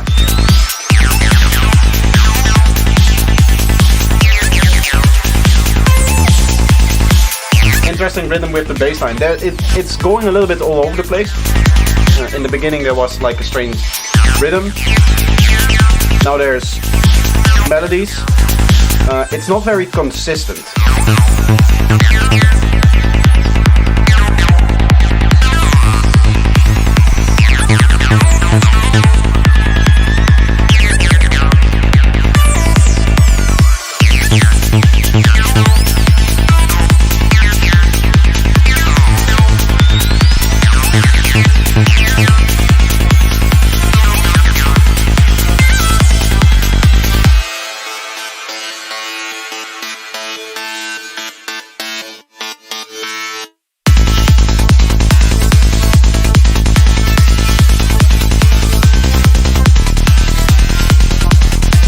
Whatever samples you're using for your drums, get better samples. Not the kick, but the drums that you're using for the top drums. Because even the closed half is kind of like really washed out and doesn't really have that snap to it that you usually get from for side trams.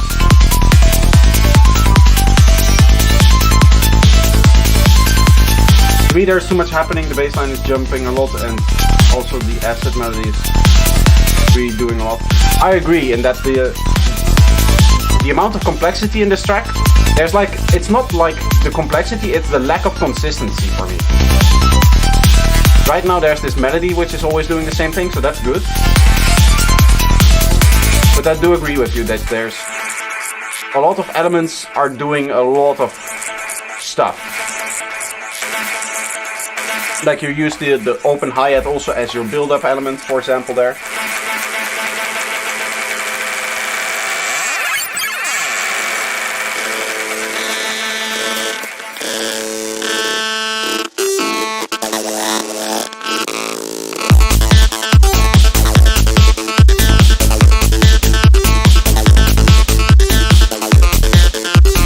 Rhythm doesn't really make a lot of sense with what the kick and bass was doing.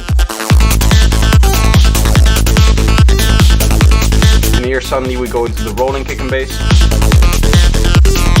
I guess the problem here is that there's no indication of that happening. Normally what you would do is you would have your groovy kick and bass doing something for a little while, and then there would be a fill that announces, okay, now we're going into the rolling kick and bass, and then you go into the rolling kick and bass.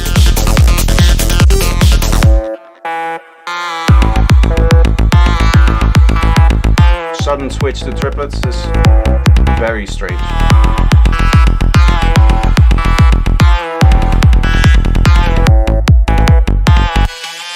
Also that synth that is playing here is completely mono. Wait.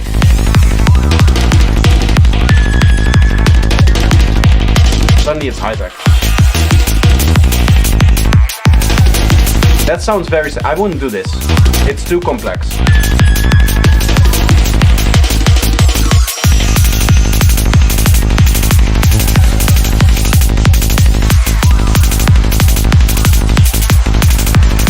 And the stuff that you're doing with the hats here as well, it's... The hat is supposed to give you your track a groove. If it's doing random things like this, which to me it sounds like, right? You're doing some polyrhythm stuff. If it's doing random things, then it cannot add to the groove. Right now it's doing what it's supposed to do. Being on the offbeat and there, making it danceable.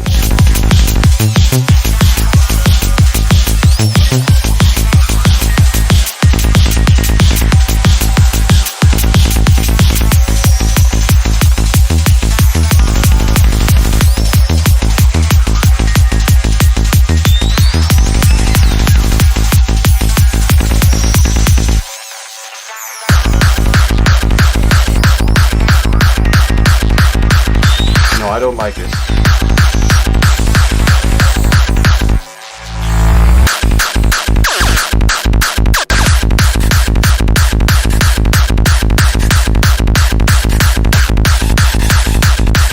Now the tonality of the kick and bass makes a little bit more sense if you want to go to this part here. But from a music writing point, this makes very little sense to me, going into a different genre in the last... like going through 3 different genres in the last quarter of your track. Also could do with a pass EQing out and harsh nasal frequencies.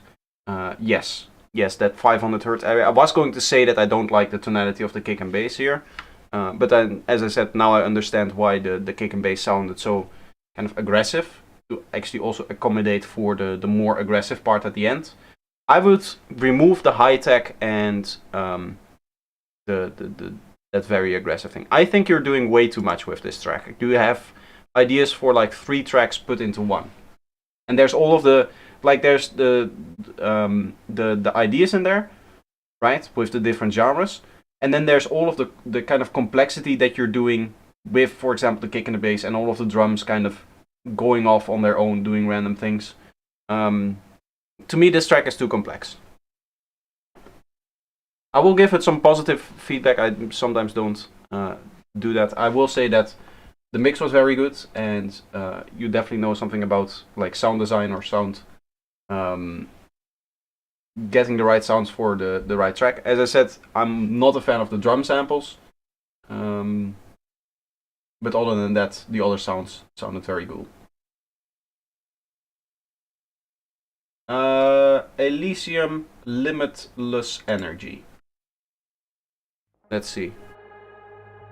This is going to be an ad for Cold Fusion. Thanks for your feedback. I'm kind of new to Psytrance production, working more stable structures. You're welcome. I hope that's helpful. Yeah, it's one track with 3 remixes of that track in there.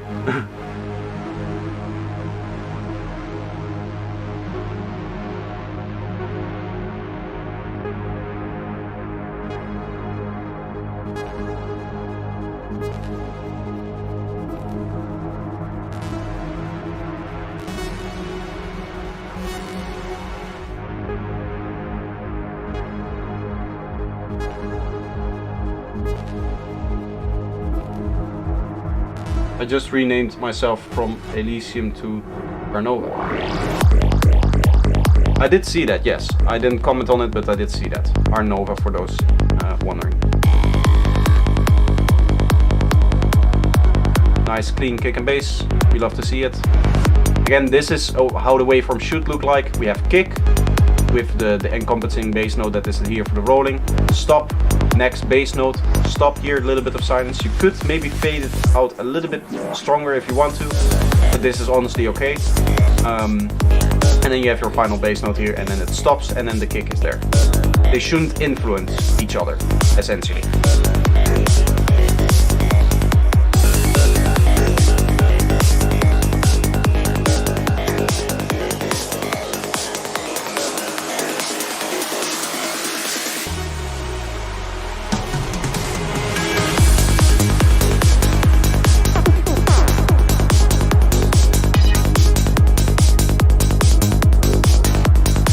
feels a little bit empty, this part.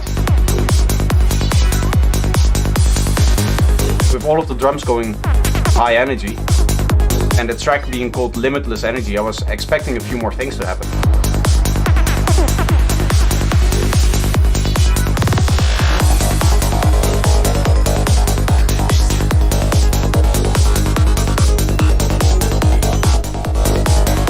Now we're getting into it a little bit. Overall, I would say that your elements are lacking in terms of their sound design, maybe. Now it's getting there because the asset is there, but around 2K it feels like there's not a lot of stuff happening. It feels like all of your sound design is kind of situated around or below like 1000 Hz.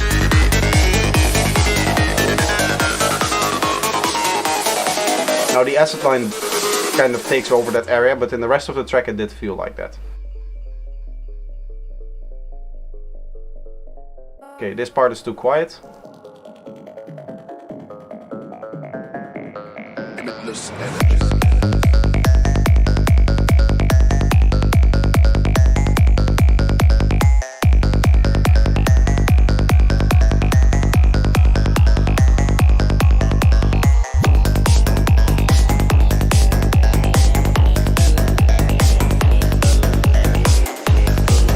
Alright, kick and bass clean? Yes. Yes, we checked this kick and bass and this is clean.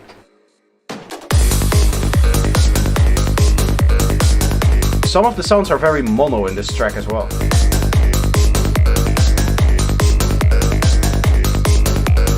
I would stop with the plug that was just playing here, so that it becomes just that one section that it plays in and it's like special for that section.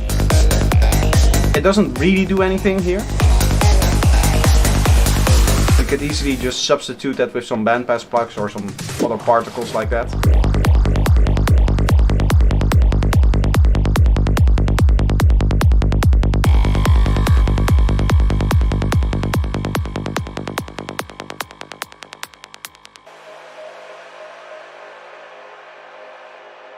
Overall, I would just say that this track is a little bit too short. It's like less than 4 minutes long. No, not less than 4 minutes, less than 5 minutes long. Okay, that's a little bit random.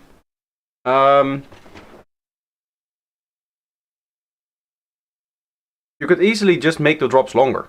You already have the two kind of breakdowns there. So just make the drops a little bit longer. Thanks, the track is maybe at 30% yet. Okay. Because you here it still says your old name, right? And if I then go to the website here, it's updated. And then I saw that this was a month ago, so that's why I thought it was already released. But if you're still working on this track, then yeah, obviously you can still attempt to fix all of those things. Okay, next up we have Histro, who is back with 2 tracks. Now I'm going to play one of them for now. If you want Histro, you can choose. Otherwise I'll just choose for you. If you're here, let me know which one of the 2 you would like me to play now, and then we might come back to the track, or back to the other track if there's more time. Thank you, Projector, you're welcome. Currently I lack creativity for this track. What you could do for your track is going through it and determining the main elements for it.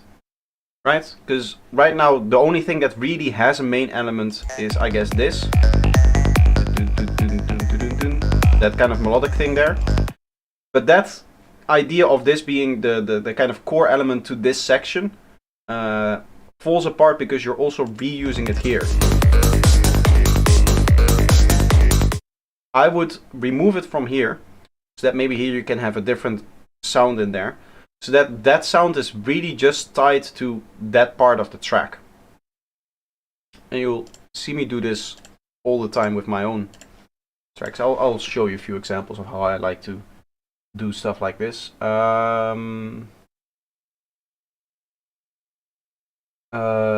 Which one is good? There's a good example in this one over here, where I mean all of them here. I guess there's this comb filter synth here. It's like it's the main element here. You can still hear that there's background sequences and background stuff happening. Then the next main element is this one here, which is this kind of ARP thingy. Kind of like Goa inspired stuff. And then, so that only plays in this section. And that comb filter thing only plays here, basically. The drop and the fill after it. In this case, I think it also gets introduced in here, but same is true like here. This synth here is, it starts playing here and it stops playing here. So it just takes up a very small portion of the track. I don't use it anywhere else. There's a vocal in here. That's only playing in this part of the track. Right here it stops. So that's how I use like main elements to keep parts of the tracks interesting. You don't have to do that with all of your elements, right? It's not like I go, okay, one element here, one element here, one element here, one element here, one element here. This stuff is probably just one shots. There might be some sequences in here that are like slowly building up to something, right? Some of the background sequences I also reuse here. Sometimes what I do like to do is have a track where a main sequence kind of comes back in the second part. But usually I actually don't do that. So for like 16 bars maximum, yes, just your section. When you start sectioning, when you have something sectioned off like this, so this is 16 bars, right? This track is all 16 bar sections. But sometimes I like to do like a 32 bar section. I guess this is a 32 bar section here. But the rest is all 16 bars. So you basically have just individual elements for individual sections, and then some supportive elements and the one shots and the atmospheres, risers, downlifters, the drums, obviously, some of the vocals, and all of that stuff kind of repeats. But what you're essentially then doing is you make the main element really unique and really stand out. And because it doesn't come back, it keeps that uniqueness, right? Like we talked about before with that other track where I mentioned the vocal. If you play that vocal 4 times and then you would have never brought it back, it's like that standing out moment from the track because that's the only time that the vocal plays. It's same is true for this.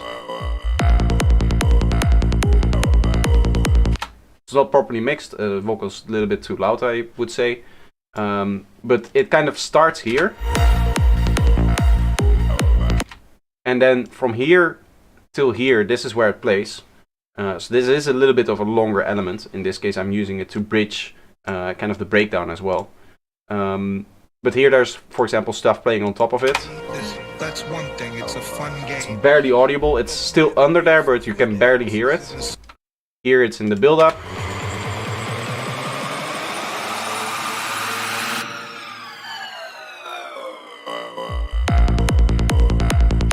So I kind of use it to bridge the gap, and that means that I play it here, and then I kind of cover it up a little bit, and then it goes in here.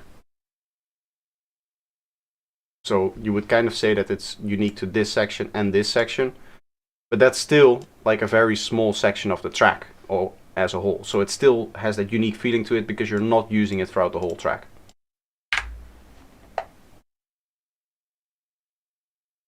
I have to think, here there's another, I think this is it, where I have another good example, where I have this really glitchy thing going on. I think this is one of my presets actually.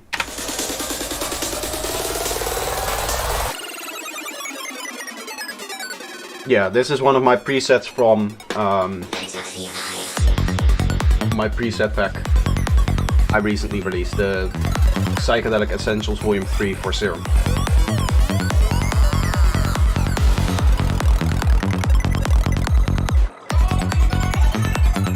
So there's this really cool, really glitchy kind of thing. You would say, oh, there's endless possibilities of this. You can use this sound everywhere. But at the end here, I never bring it back. It starts playing here, so in this part it never plays. And here it doesn't play. So that makes this part really stand out. And you just basically repeat that with all of the synths that you're doing. Like this acid line never comes back.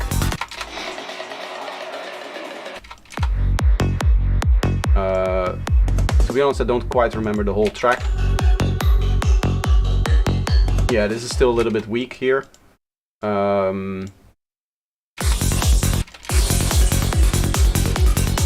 Here, this melodic rhythm that you'll hear in this part is also unique to this part here. To be honest, I'm kind of stalling. Of course, the fast one. There. Now there's his throw. So we can get into his track. I was stalling a little bit to see which one that you wanted to play. So this is going to be Ghetto Boy by Learning Project, 236 BPM in C. So this is going to be very fast stuff.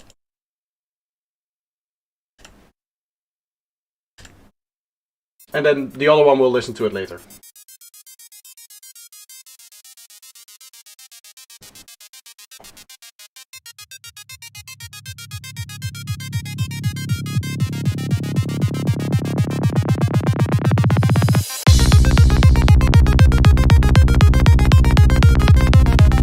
I like your kick and bass. I like this one. It is clean here, but not here. For some reason, this wave kind of just morphs into that.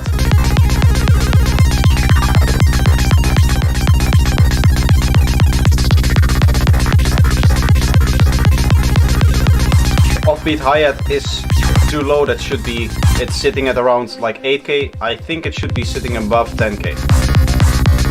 You still have that weird volume thing going on.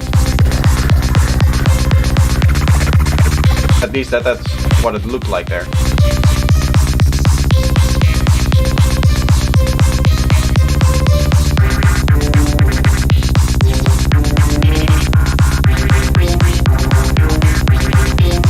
I'm not sure if I'm a fan of the strings.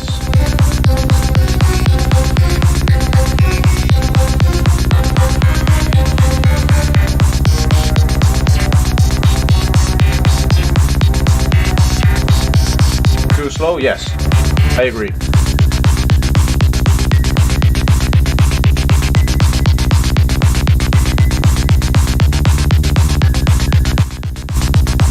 Yeah, do you see that volume issue that you're having? Probably a plugin running in demo mode that is sometimes just turning the volume lower. You should really investigate why that's happening, because that's of course not good in your actual music. You can see here when I talk about the drums, it's gone. I'll talk about it later. I was gonna say that the brightness was missing, but I wanted to show you the spectrum for that. Sounds like ADHD. I've never heard a better description of high-tech psytrance.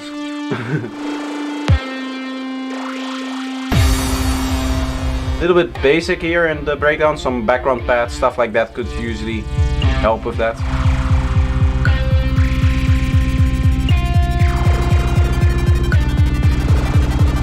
Guitar sounds very artificial.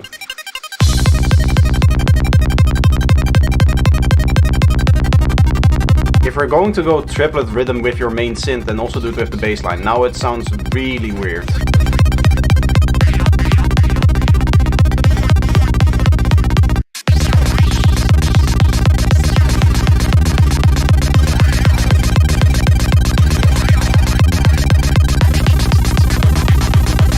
Okay, let's talk drums now.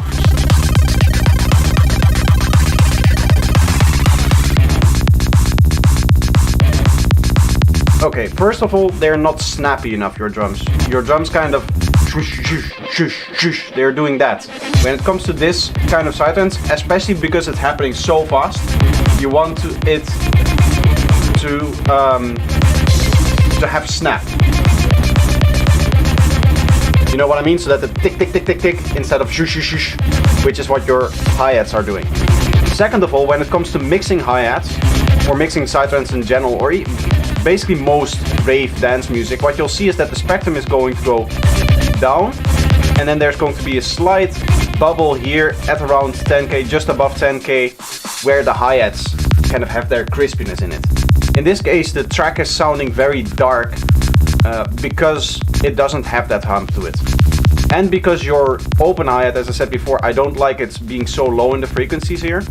So that should also be higher. It should be brighter, it should have that crispy tss to it.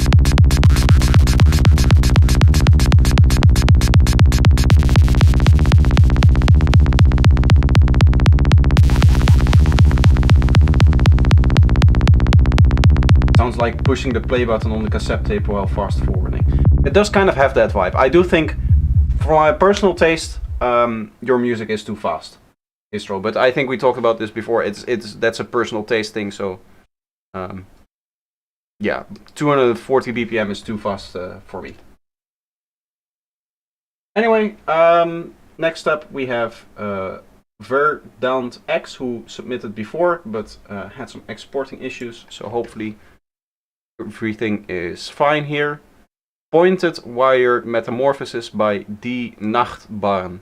Weil sie immer so eine Angabe zu geben, um zu verstehen, finde ich. Weil eben spielt er jetzt mal zwei einfach alle, dann macht es ja keinen Sinn. Nee, ich glaube, er teilt das in 4 nacheinander oder so. I like that for the glitchy things you're removing some of the high end. What you can also do to differentiate them more is to make those glitchy parts very stereo. Right, so you have your dry main vocal. Also the reverb here. Why is the reverb mono? On that bell.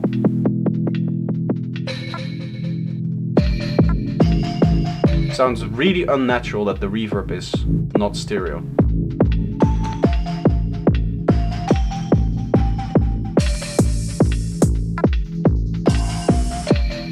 Deutsch, yes, indeed. I don't speak it. You can hear my pronunciation was probably not the greatest, but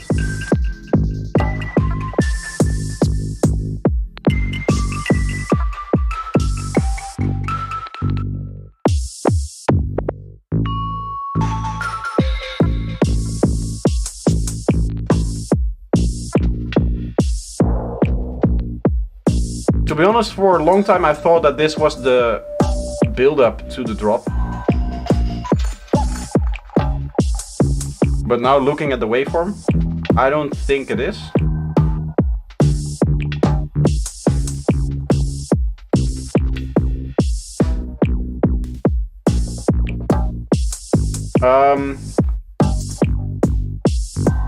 Is this the drop?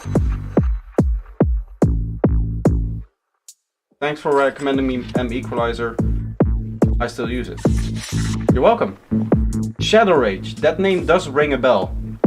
I think you were a viewer of mine before I took my long break, right? I'm sorry, I should be talking about this track here. When it comes to this drop, there wasn't really an announcement for the drop. So that's why it's so unclear to me that this is supposed to be the drop. And then second of all, there's like no bass line to it. There's no bass whatsoever. Even the kick drum has very little sub bass. So it still sounds to me like we're supposed to be going into a drop at some point, which is where the real power of this track is coming in. But it lacks a lot of power. I think this is supposed to be a bass line here at just over 100 Hz, but that's an octave too high. I would also suggest not playing it right on top of the kick, but playing it on the offbeat.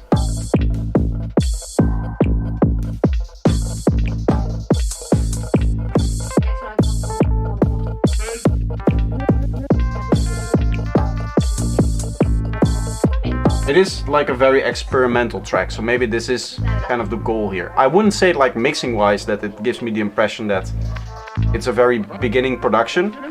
Just some of the choices here. Maybe it's just because you want to be so experimental, which is okay. Right, we're always trying to experiment with new music and stuff like that, but I do feel like from a dance music perspective, this track is really trying to be dance music, and it's not gonna work because it just doesn't have the sonic capabilities of the dance, right? The bass should punch you a little bit.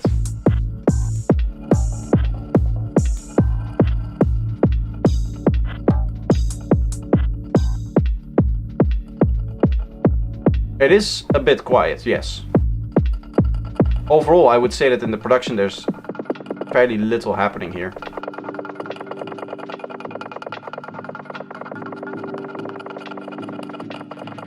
You remember me, it's so cool. The reason why I remember is because of your profile photo, I think. The purple in the profile picture, I think I remember that. And the fact that, you know, Shadow Rage, it kind of stands out. It's one of those, I would almost say it's the kind of username that you make when you're 13 and think, Shadow Rage, that sounds very, very cool, and then you grow up and you come to regret it, but it's your account already, so you just stick with it. It's kind of like had that vibe to it, because I get fairly old viewers. I don't get like young viewers because they're not into music production, and if they were, they weren't into psytrance. So my demographic skews fairly old. So seeing the name Shadow Rage with the, I guess that's My Little Pony, I think, profile picture, that really stands out. So that's why I remember.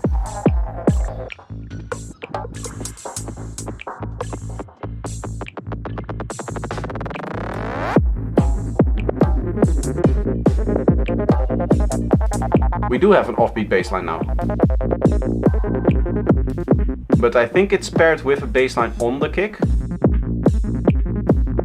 I'm always going to recommend against doing basslines on the kick, because if you want to mix them properly, you need to duck them so much that they're almost always inaudible. So it's at that point just remove it from there.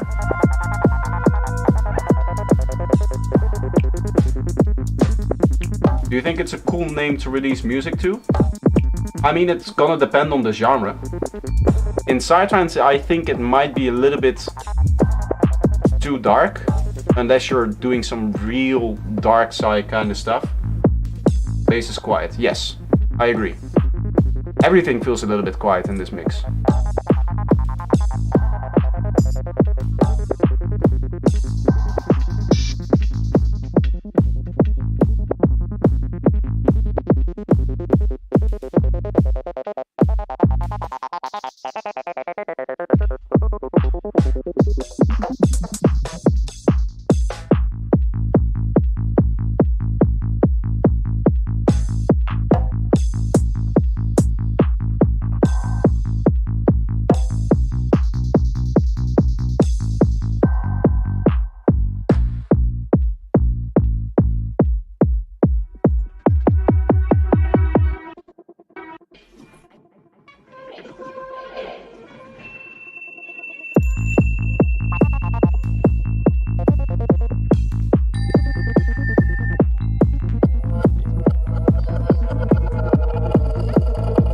I think this is the best part of the track here.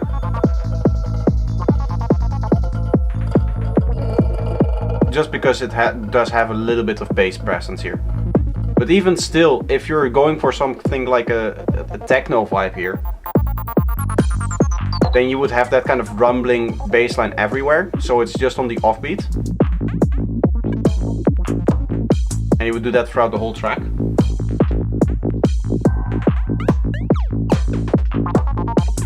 Breakbeat, big beat, industrial. In that case, yeah, I guess.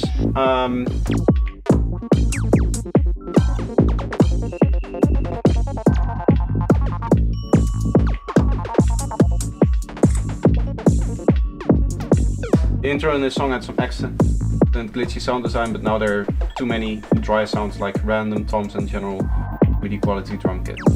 I do agree, yes.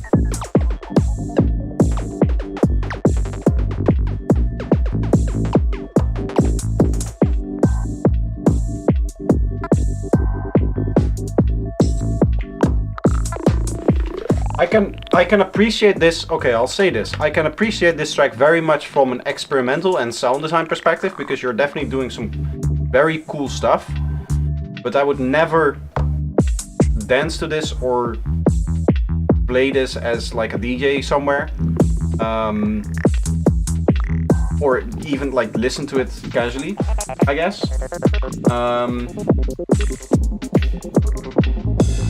Because it's like it's too experimental, right? So experimental that it becomes hard to dance to. Hey projector, recent sub here, where can I send a preview of a track I started producing? Exclamation point feedback like Klaus did. You should be able to follow that link and then post in the right channel.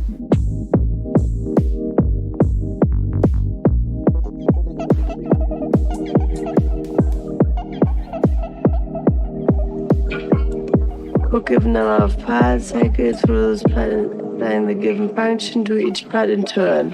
One pad per cycle. Okay, ja, okay. Also eigentlich genau das. It just kind of randomly stops also.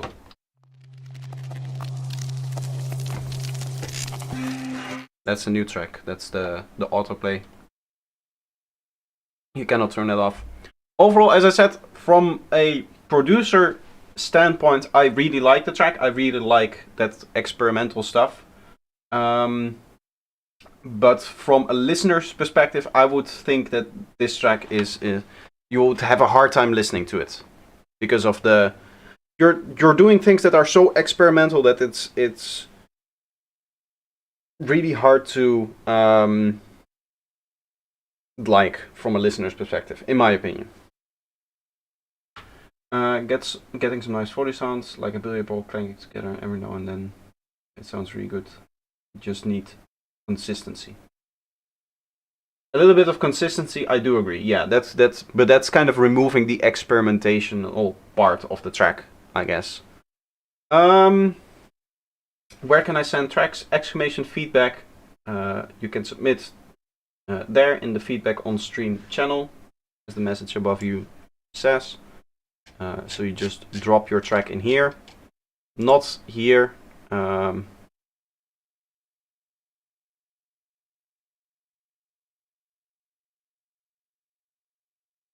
Yeah, this is not good. If you put it in here, I won't listen to it. But I think we already listened to that one. There's some more welcome messages. I don't care about that. Okay, so we're getting to the end of the tracks here, which means that I'm soon going to come back and listen to some of the other tracks that we haven't listened to yet, the duplicate submissions and stuff like that. Next up, we do have Sonic Flux work on prog. I assume that it means work in prog. Because it's actually drum and bass that we're going to be listening to. This is Drum and Bass Track ID by Sonic Flux. With prog, I think that you mean the kind of progressive psytrance that you hear from artists like Omniki, Ranji, that kind of stuff. That's what I classify as prog, but I think he means work in progress.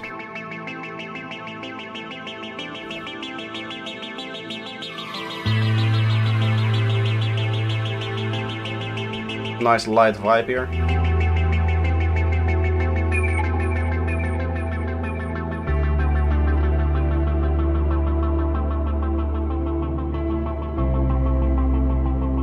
I like this.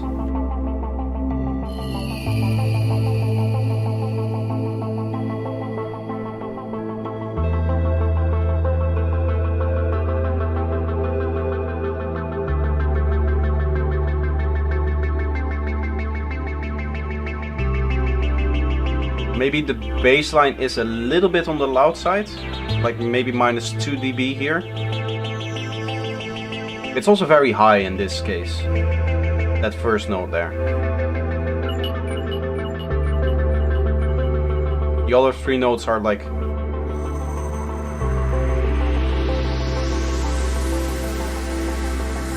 That's okay. Yeah, this bass note is too high. A1. You should probably turn that down to A0.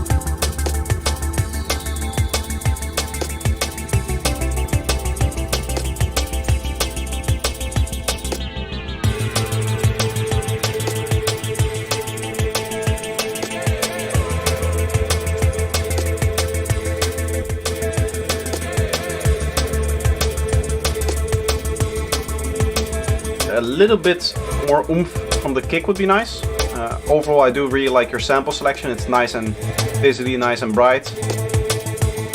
I really like the details that you're putting in all of your atmospheres here.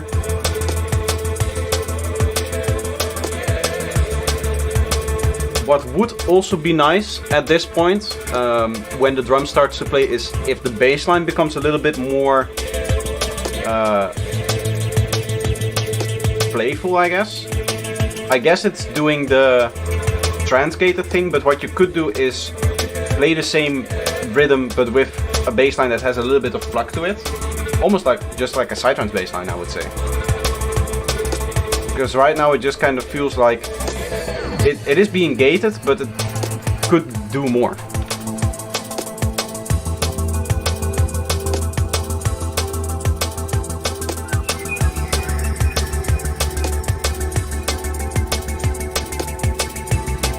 You mix music as your day job?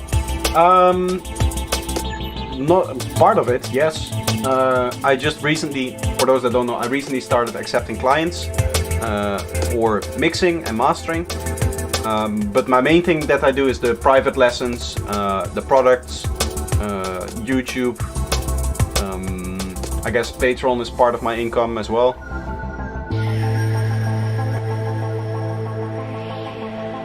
So I do a little bit of everything in music.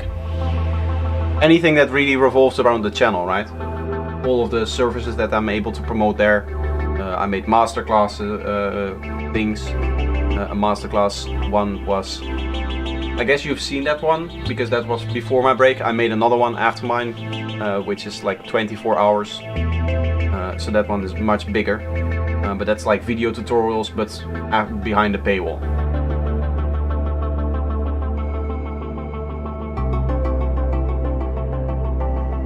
Really cool song. I really like it. Really like the atmosphere that you created. Just checked a bit of your tutorials. Big up, brother. Thank you. I'm glad you like them. Who do we have next? It's Doc of Kurast, also known as Cloudrum, with test version. Test version. All lowercase. Very interesting title. Let's see. It's an uninfected. It's an unfinished, infected style track that I've been working on recently, not mixed or mastered thoroughly, but I would love to hear ideas about it. Let's see. I'm a fan of infected mushroom.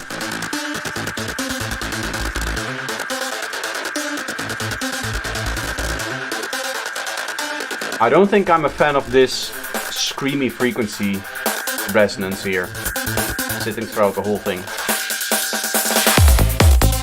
I could see it if it moved around a bit more.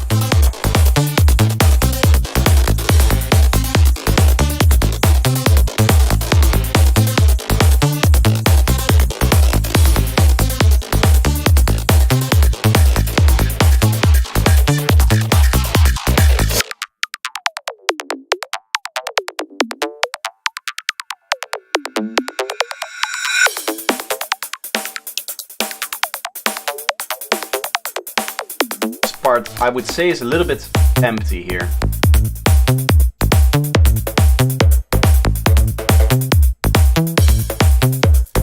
If you're really going for an infected mushroom style thing, then here would be the place where you would have your gated vocals.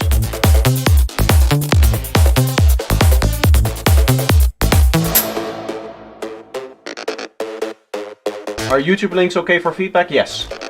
Anything. As long as it autoplays. I just sent a track, I really hope you'll listen to it. I will listen to everything you guys send me, just in order.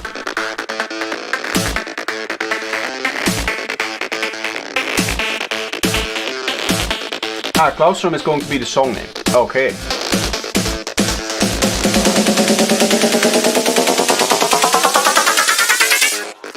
There's a very strange thing happening there in mono.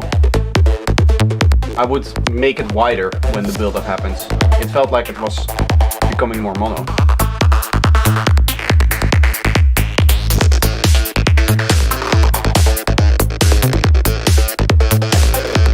What I wanted to say before I was reading the chat though is in regards to those vocals, you know the gated vocals that they tend to do?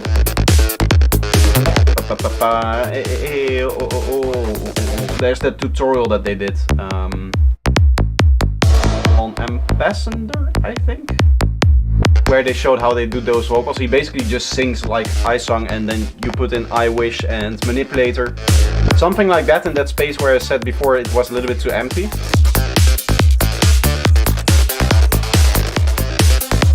If you really want to go full infected mushroom, that's what you would do. Of course, maybe you want to divide yourself a little bit more.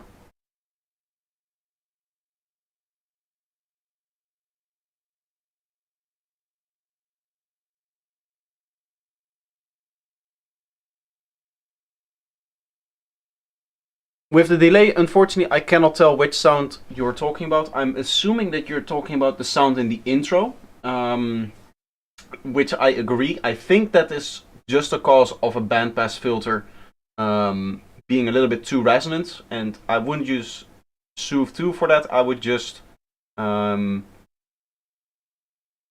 down the resonance. I actually use your techniques for Bakebeat. They can apply there too. I think so, yeah.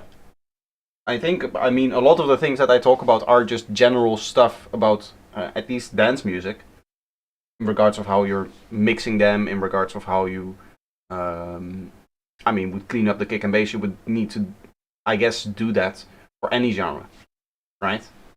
Like you want, doesn't matter if it's techno or psytrance or, I don't know, just, what would you call it, like big room, I guess, or EDM. For any genre, what you would like is for the transients to have maximum punch, maximum impact. So, and same with vocal mixing, those things that I generally talk about on the feedback stream and also in productions and stuff like that, that applies to everything. So many great tracks in the queue for today. If there's time, an attempt at Xeno with tribal uplifting was broken during this render and I didn't have time to re-render before, or it's time to review. Okay, so this is a track by Shapo then, JRB, also known as Shapo, with Lamba Knock. Some Xenon-esque tribal uplifting. So this should be fairly different.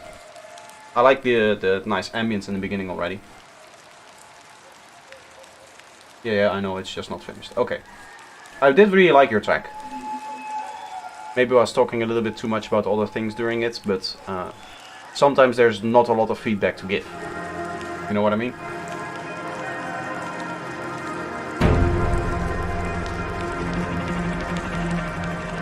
A little bit random that the sound comes in so fast there. What I would do is have that pad come in over the whole length of the ambience that we heard before, so that it really just slowly comes in.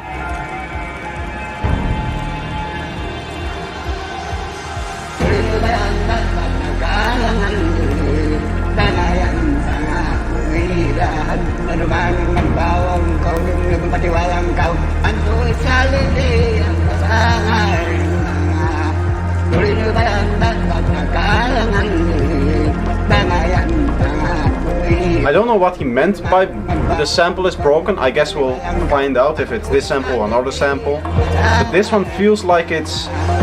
you can really hear that it's being warped.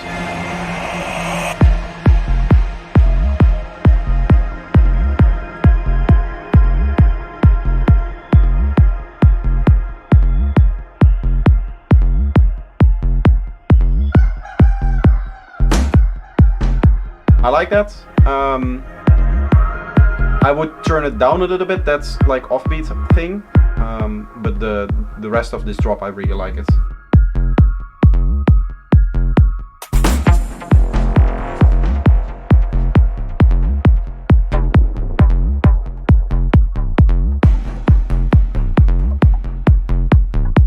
I do think the bass line might be a little bit too dynamic, because in 2 of the 4 beats it feels fairly quiet.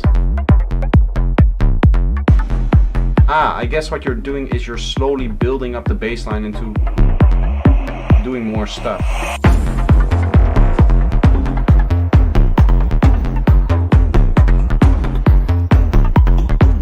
It's starting to become really complex now.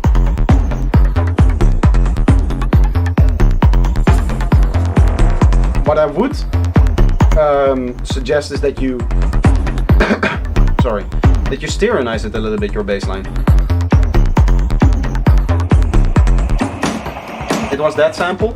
I think, yeah, you can hear that it's being warped. Right, so there's some warping artifacts in there. If you can fix that, that would be awesome.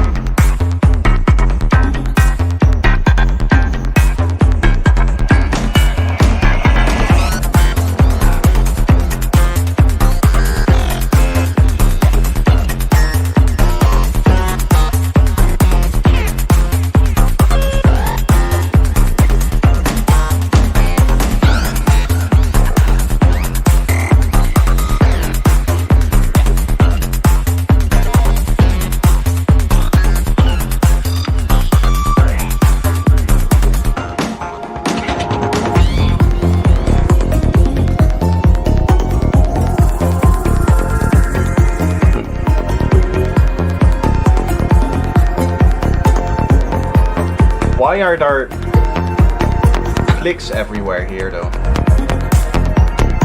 It looks like you initially added a rolling bassline to this track and you added the click layer and you were like, you know what, I'm not going for a rolling bassline today, and then you forgot to delete the click layer. And you already have so much percussion and so many different things that you're doing with the percussion that the track doesn't really need that. In fact, I would argue that the track is a little bit congested.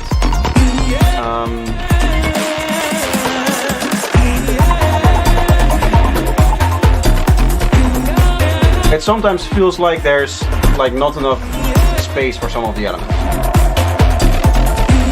Like here you have those big reverb sweep things. Those get in the way of more important elements like the percussions and stuff.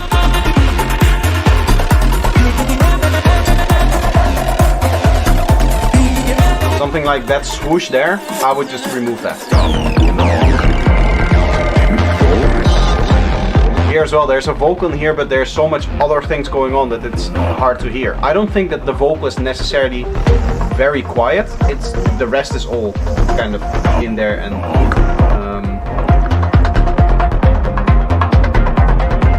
bass got stereo with something, right? It did get, I think, a little bit with, yeah. I'm here for the real stuff. Let me hear it again. The real stuff.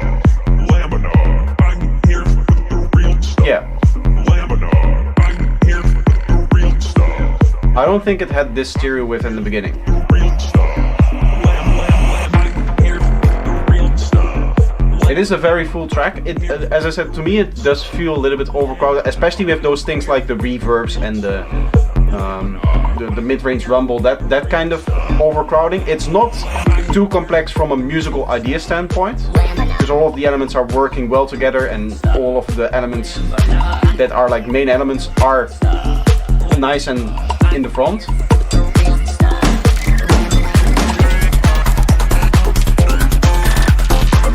There's your rolling bassline. For a rolling bassline, especially if you're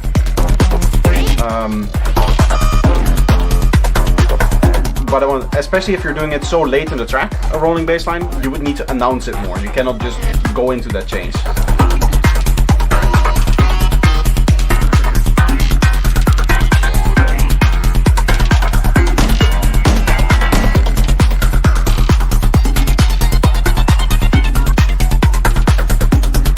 Arrangement-wise, very professional. I do agree.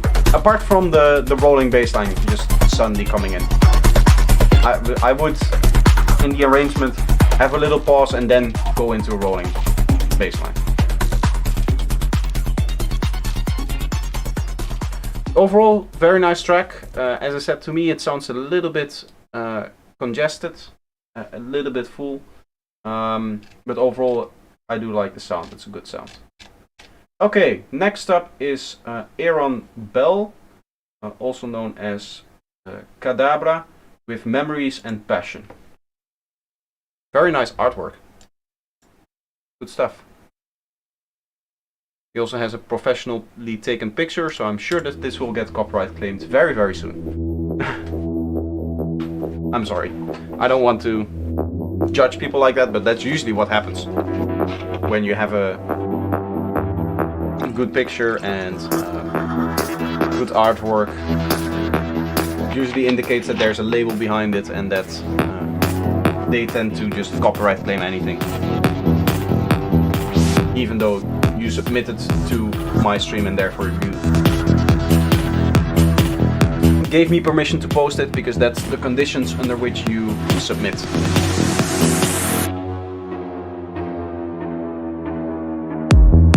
Main issues are some EQing and some ducking of reverbs, etc. Yes.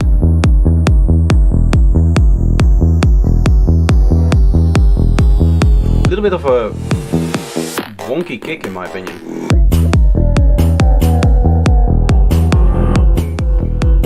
I don't know. Not the biggest fan of the kick. What I'm also not a fan of is the seeming lack of cleaning. I know why. One of the reasons why this kick is so weird. Do you see the difference between this kick and this kick? You're not rendering out your kick. You would need to resample your kick.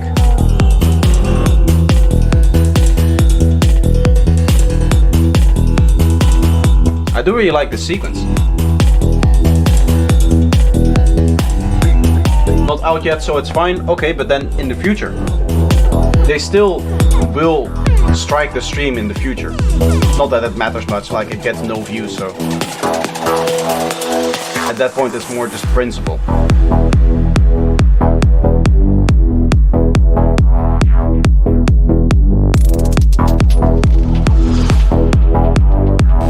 I like this part.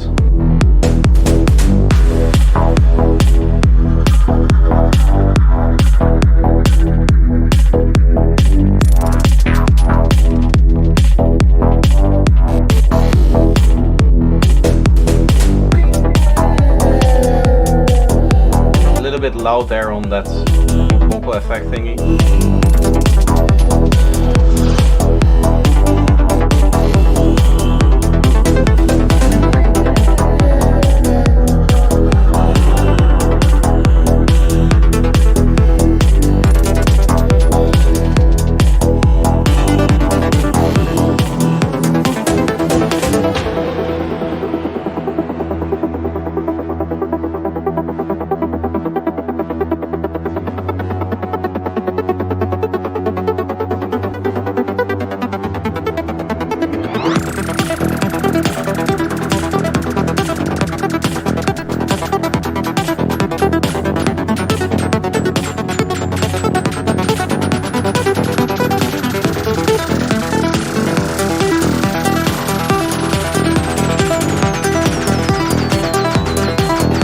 Sounds really strange that you both have this rhythmical build-up and this non-rhythmical build-up that is like speeding up and slowing down.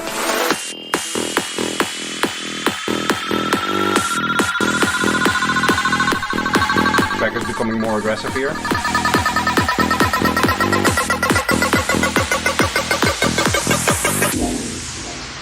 Here as well, it like doesn't really match the fact that there's both the speeding up thing and the rhythmical part.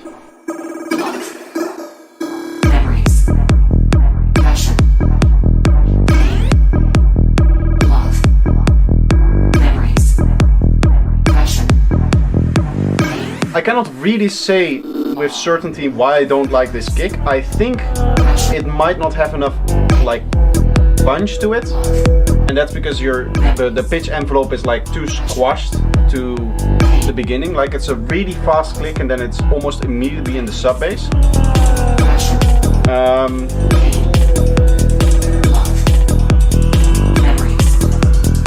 But there's just something wonky about the kick that I'm not 100% a fan of. It's not like really wrong and really off-putting, but it's like, it just feels off a little bit.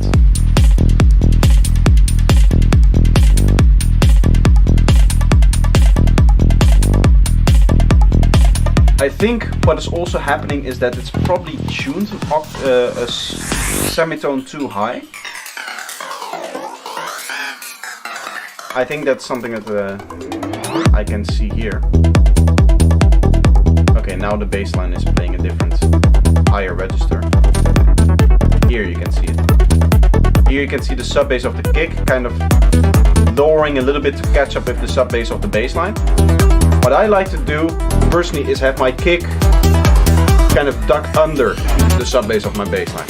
Maybe 1 or 2 semitones.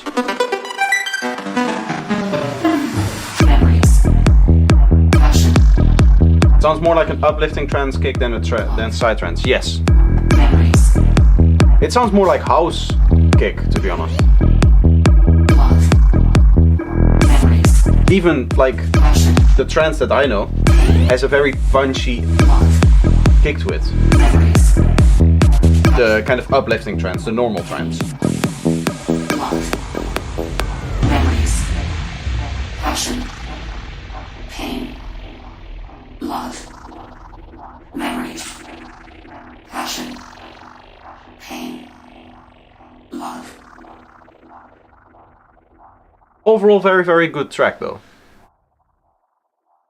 I do really like it. I think I have to maybe say that for all of the new viewers. When it comes to giving feedback, what I do is I only really point out the things I would change, the kind of negative things. Or the things that I like don't agree with or stuff like that. The reason for that is because I want to speak as little as possible. Sometimes I'll point out like a section that I like or something like that if I haven't said anything in a while. But I don't want to be talking through the music all the time. So it may come off like I'm overly negative about the music that I'm listening to. It's just me trying to say as little as possible so that you guys can hear as much as possible from the track. I applied the same as your explanation, but by 10%. How can I send it? I'm sorry, with the delay it's really hard to tell. Like there's a solid minute delay between when I see your guys' chat and when you type them, so I'm curious about which explanation that is. When it comes to sending, chat will cover the positive feedback. They do cover the positive feedback, and I'll say at the end of basically every track, like, oh, I like this track, and these are some of the things that you did well, but maybe during the playthrough of the track, I can come off as sometimes a little bit negative. But the way that you can send the track for feedback is like this. The bot will respond with a link to my Discord, where you can join feedback on stream right here and post it. And while you're here, while you're joining, might I invite you to my music page here, where just today I released a new track, so you can add it to your playlist.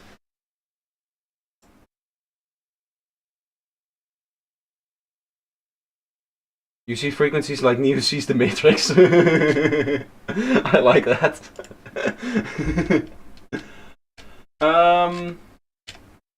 Which one is the next one? And Pete, Invasion of Earth. Let's see.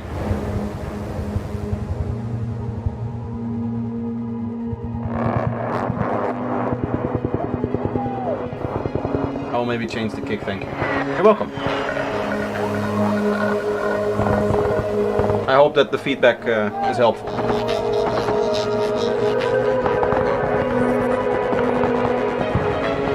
Nice sound design here, like the rumbling, the explosions and stuff, and the glitchy thing that you have going on now.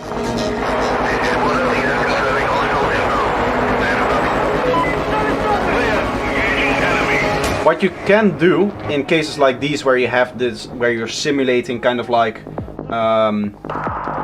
chaos, stuff is happening, you know, the calls are coming in, a little bit of panning and a little bit of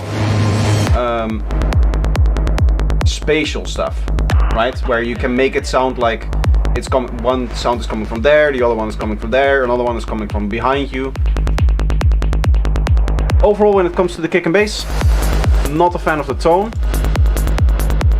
Let me unfreeze and freeze again so you can see the cleanliness.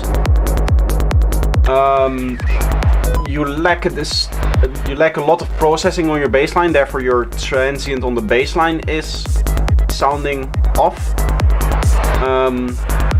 And overall, I would say that your third harmonic is too loud. It sounds like there's this constant zooming thing going on here. And then of course the cleanliness, you would need to resample and clean up the bassline with some fades at the end. A little bit of stereo processing would also be nice.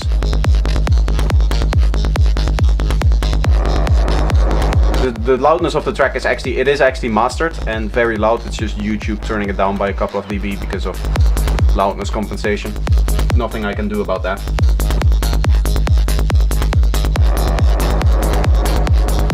I think here again you didn't resample your kick because I can see like spikes appear every once in a while. This might be an artifact of Signalizer, because I wouldn't understand somebody not resampling their kick even. When it comes to the click is, in my opinion, too high. I would low pass it around like 11k-ish. That area, you really don't need those really high frequencies from your kick. And all they do is they add volume to the transient that you could also put in the frequencies that you actually want from the kick.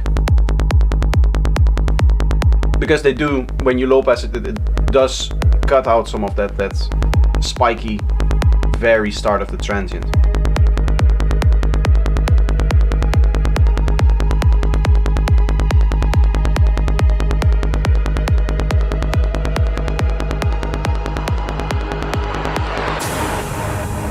It should be resampled actually. It might be the case that Signalizer doesn't always show the peak because it's like too short.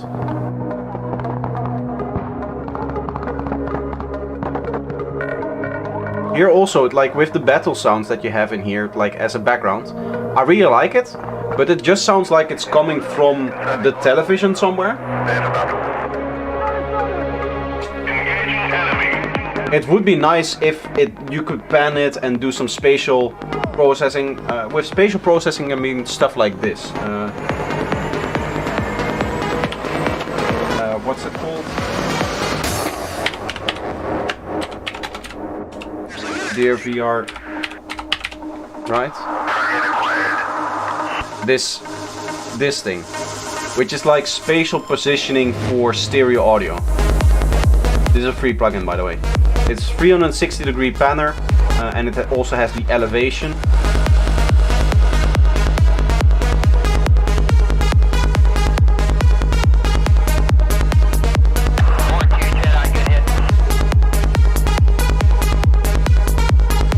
A little bit of stereo processing on the bassline would also be nice.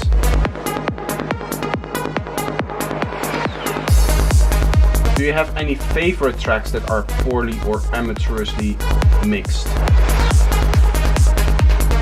As in, my general favorites, or specifically if I know some really good amateurishly mixed tracks? Because a poorly mixed track I won't like, I think. There's nothing that comes to mind, like nothing in my playlist that I can remember that is like particularly poorly mixed.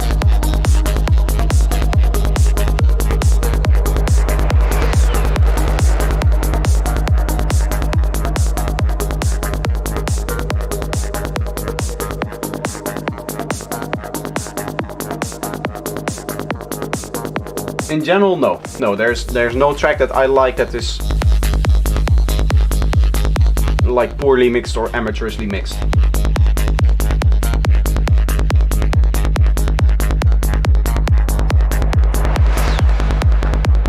I think also the bassline might have its click frequency a little bit too high, because it's going above 10k. That's getting into the territory of where the hi-hats should be. So I usually recommend cutting it at around 8k. That just prevents a little bit of that build-up area, and it gives your hi-hats a little bit more space, because they're going in the exact same spot with the exact same goal, right? So you don't really need that. Sorry, the autoplay feature again. You don't really need that space from your bassline, because the drums are going to provide it for you when they are playing.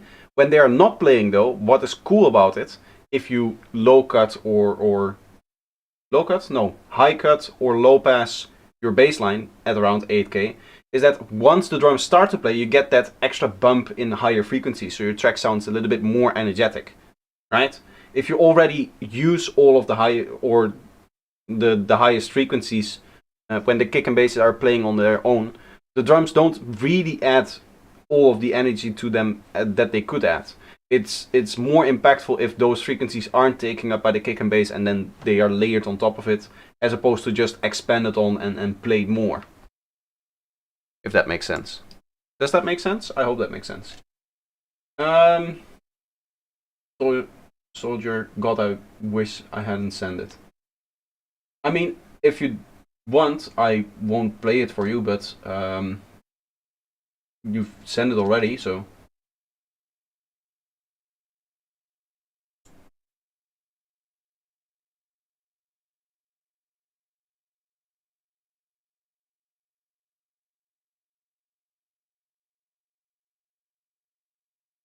People are still posting in feedback. Maybe what I should do is I should just close the feedback channel when I'm live.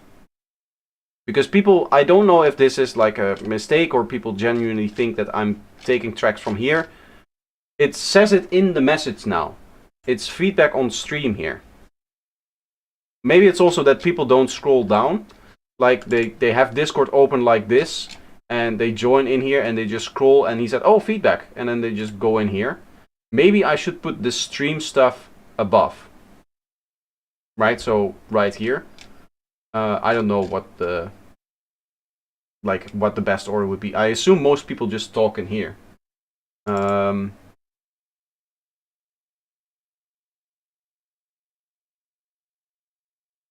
It's the first channel you see and it has messages. That's why. Yeah, but I mean, I write everywhere that that's not the right channel. And I mention it all the time that I'm not listening music from that channel.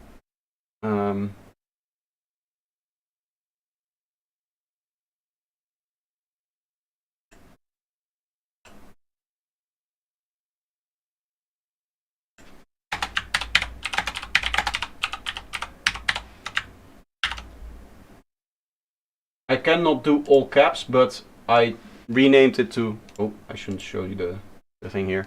I renamed it to feedback not for stream. Which gets cut off by Discord, so I'm going to go... Hopefully this doesn't get cut off.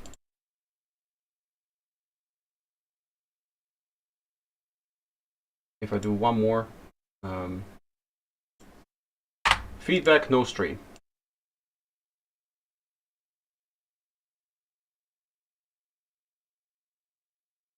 Or is that's too close to feedback on stream? This is hard. Running a Discord server is hard. I see feedback from members. But even then, if it gets cut off, people don't see it, I guess. It is not clear yet. I'll probably go back for feedback, not for stream. Like this. But it gets cut off. I guess people have to see that it's here.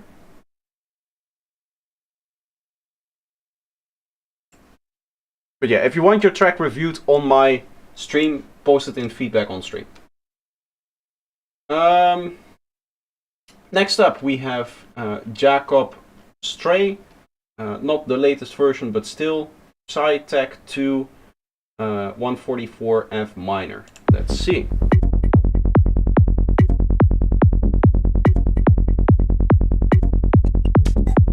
It's a clean kick and bass. It is sounding a little bit wonky in my opinion. What I think is happening for one is that you're starting the bass line at the halfway point, right, with the phase. I can quickly explain what that means. I'll explain that after, because we're missing a lot of stuff.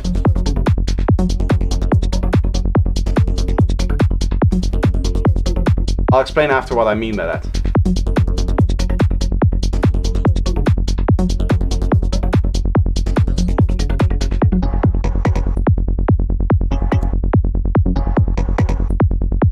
Off-stream feedback. That can work. I'll change that later.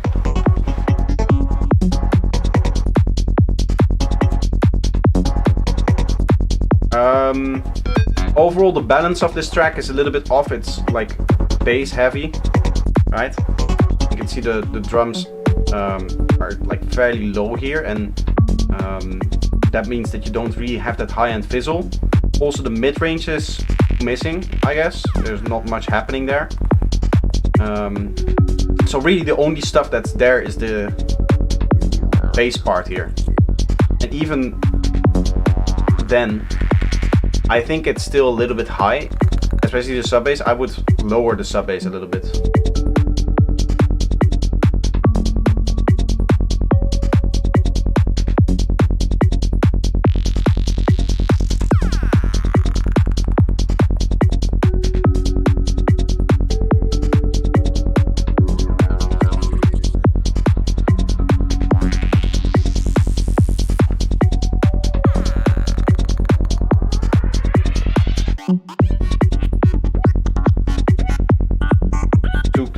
It sounds like a machine gun.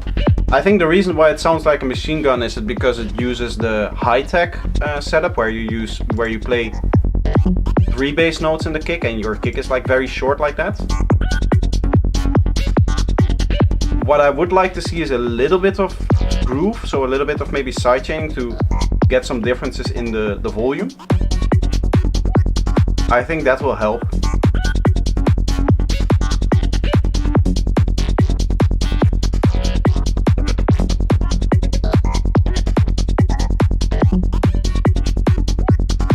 Okay, so this plop thing there, happening there.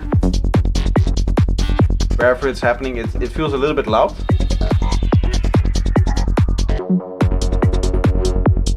This one there.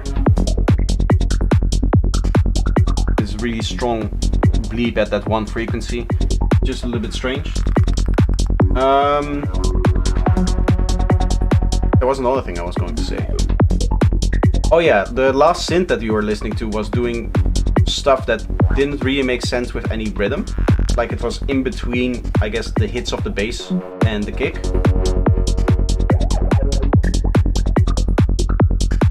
Gotta try these short kicks sometimes, sounds pretty great actually. It's usually used for a little bit faster psytrance. To be honest, I don't know why. Because you would think that for faster psytrance it would be harder because you have less space between all of the kicks, so you would need longer kicks to get really nice sub oscillation, but I guess not. High tech and dark side and forced, all of them sometimes make use of it, sometimes not. I think high tech it's really kind of the norm, the standard though.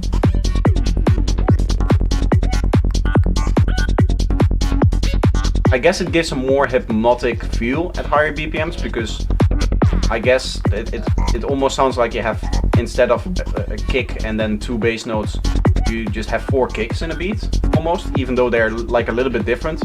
Because it's so fast you don't really hear what's going on. Obviously the kick has more punch and that's what you dance to, so it gets a little bit more punch, but it gives you that effect that you have everything at like the same volume, so you get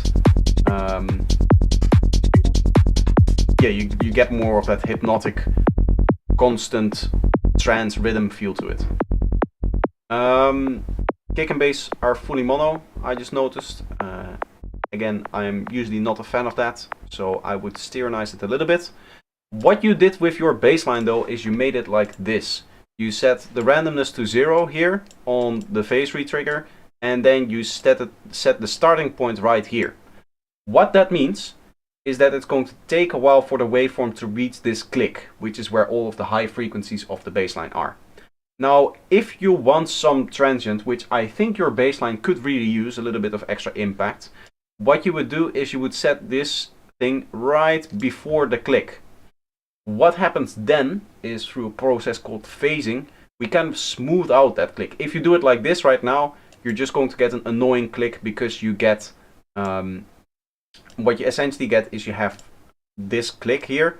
It starts immediately playing and it goes to a high thing, so you get one click up and then it goes down again, right? Because that's what the waveform is doing. If it starts playing here, it goes snap up, it plays a little bit, and then it snaps down again. So you get a little bit of an annoying click from that. What you do is you essentially phase shift, and that's the whole goal of the processing. You essentially phase shift through the multiband processes, or through something like, where is it? The tools? M freeform phase. Something like M freeform phase, which is the technique I like to use, although I do that in waveform or in wavetable form. And what that will look like, speaking about wavetables, if you go into my wavetable pack and you go into saw wave, you can actually see what it looks like. This is a normal saw wave. There's a little bit of artifacts here from the exportation and importing and stuff, but it is a saw wave. If you turn this up, you can see the phase shift being applied to it more and more and more. And you can see that we're taking this one individual click and kind of smearing it across the whole waveform, right? You can see that the click, it almost becomes like it's a pitching down, like pitch sine wave, right? That's what it looks like. So this is the phasing. Another good example of phased wavetables that you guys might like to use is the ICANN-Has kick. This is also a very nice wavetable for basslines, actually, because it does that same kind of phasing to it. So you'll get something like that. In this case, obviously, you want to set the random here because we want to capture this click here. So we want to set the phase right there, maybe even here. Another reason, by the way, why you get darker basslines if you set your phase right here is because this filter modulation that you apply on whatever filter that you're using for your bassline, for the plug of the bassline, this click gets to a lower portion of the filter, because if this starts to play here, it has to play throughout this whole time, and that might be this part of the modulation or this part of the modulation. So it's just lower than if you were to set it right here, where the modulation is at its highest. The reason why you would do it this way is because in that case, in this case, what you can do is you can shape the bassline much easier after, right? It's much easier to just have the maximum transient and to remove some of that transient than having to go back and add transient into a bassline that has no no transient to begin with. So that's what we saw there. Nice explaining.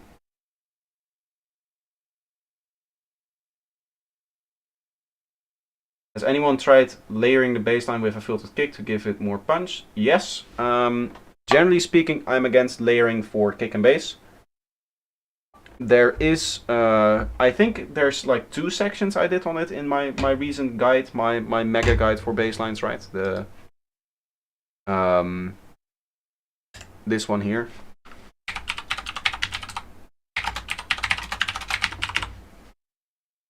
The ultimate guide to kick and bass. This is the 2023 version, not the 2021 version. I think if I go, you guys get to see some behind the scenes stuff. I think I have, bass layering. I kind of explained, like, I don't like to layer because what it really does is you just get issues in terms of phasing, and you have to phase line all your layers. You have to make sure that they work from a mixing perspective.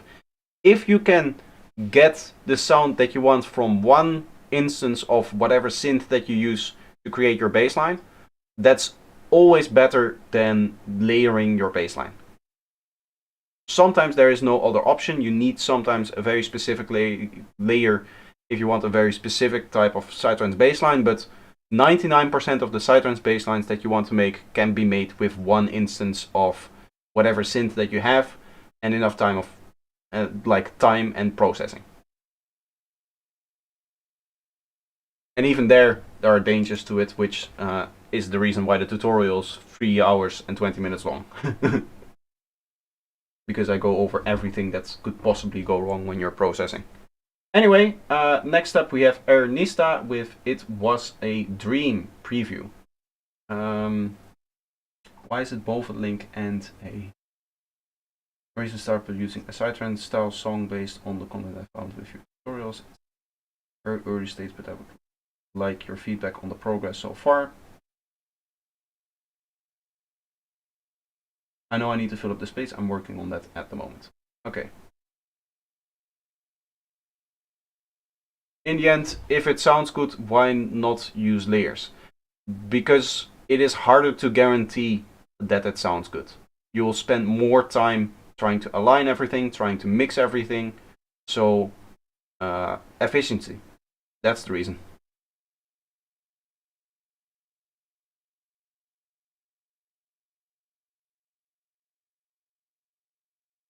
It's the same, I didn't know how to send it. Okay. I'll just play it from the Discord then, it's a little easier.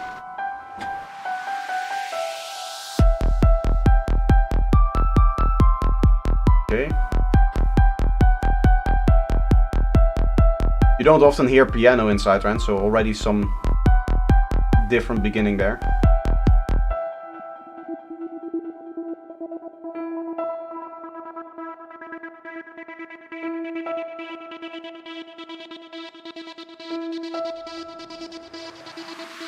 I like this two-tone thing that you're doing here. Kick and bass, for beginner, like, I'm not going to say like the tone, stuff like that you'll learn over time. I'm not the biggest fan of the kick and bass. I think the bass line is a little bit too open. The envelope should close, the filter should close faster. Again, I talk about the low passing of the kick and the bass, which we tend to do. The other thing is resampling, which is actually the more important part. What you essentially see is that your bass line is going into the kick, right? You can see it doesn't really stop here, and that's because that's one of the consequences of processing your bass line, which you want, by the way. You want to process your bass line. But as a consequence, you have to resample your bass line and add a fade at the end of the audio, so that it stops playing here, it goes to silence, and then the transient of the next bass note happens. It goes to silence here, and then the transient of the kick happens. It shouldn't bleed into that because you lose a lot of punch, a lot of power from the bass line. Like this. This is, here it's going to silence. So that's what you want.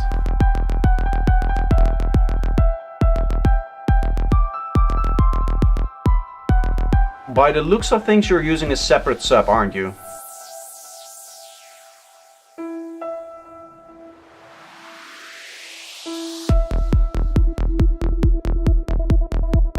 Just looking at the waveform, I think that you're using a separate sub. I would recommend against that. For any other genre it makes sense, but phasing and phase alignment is such a big thing in psytrance itself that having another element, another layer to, you know, need to put in position, need to put in phase and in the mix, it is a lot harder to achieve. Hey projector, sorry for the absence, but I'm back. Nice. I'll send you a message later. Glad to hear that you're back. But issues can create opportunities for creative ideas. I mean, I guess the layering itself is the creative idea. To be honest, the way that, how would I, is it okay to share text which is completely no psytrance? Of course, I'll listen to anything.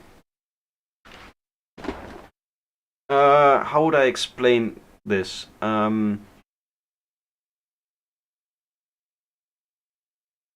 imagine you get a painter to your house and you tell him like you can do whatever you want, you can layer as many things as you want, you just have to paint this wall.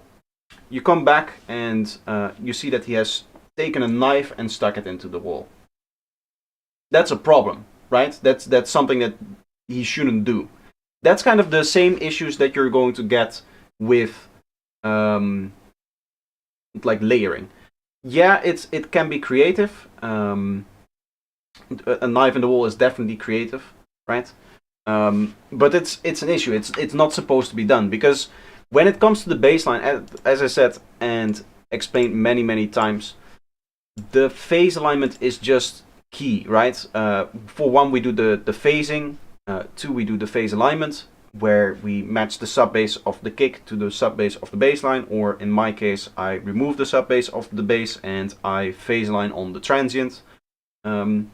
All of this is going to be much easier if you just watch the video, this one, fully. I know it's transient being.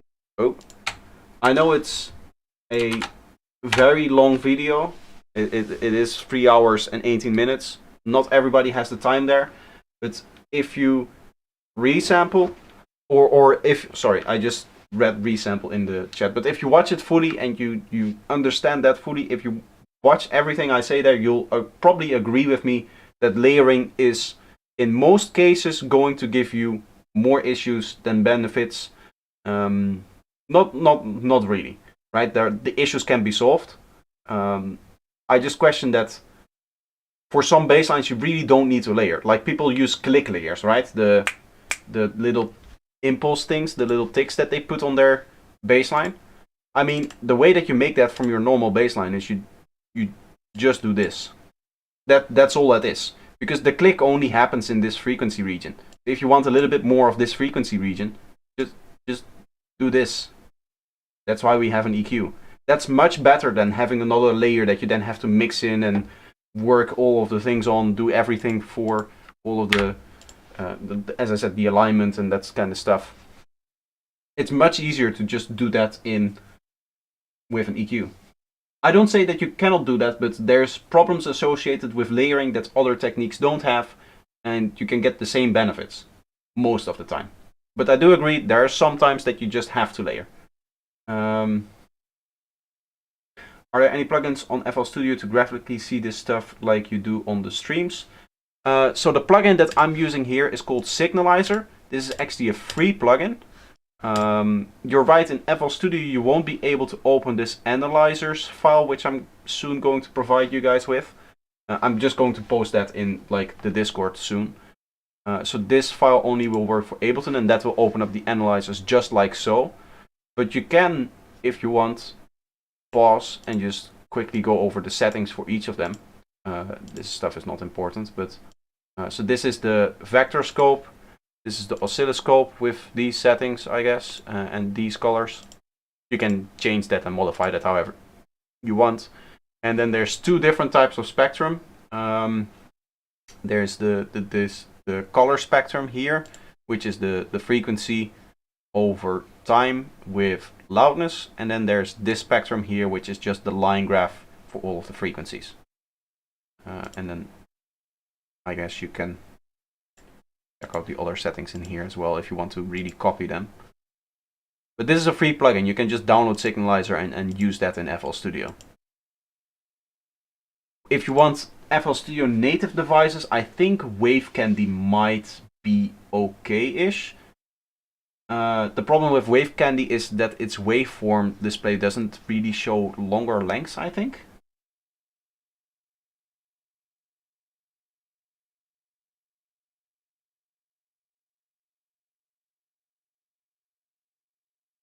Yeah, and Pete, I do agree. Layering sometimes can get you different sounds that you won't be able to get without layering. Those are rare cases. I would say that that's like, I guess, maybe 5% of the cases that you run into. Don't get me wrong, I've layered bass lines before myself as well. Whenever I needed to. Whenever I said like, okay, I need maybe a stereo layer. Never really done a click layer as of late. In the beginning when I started out doing sidetrans I did a little bit, but I stopped doing that very soon, because very soon I was aware of the problems that it would cause. But the stereo layer sometimes nice, and sometimes just like a gritty layer on top of it can also work. You will get, yeah, different sounds with layering. It's just, you don't need it very often. People who just throw a click layer on their bassline every time they make a bassline, like, I'm against that kind of layering.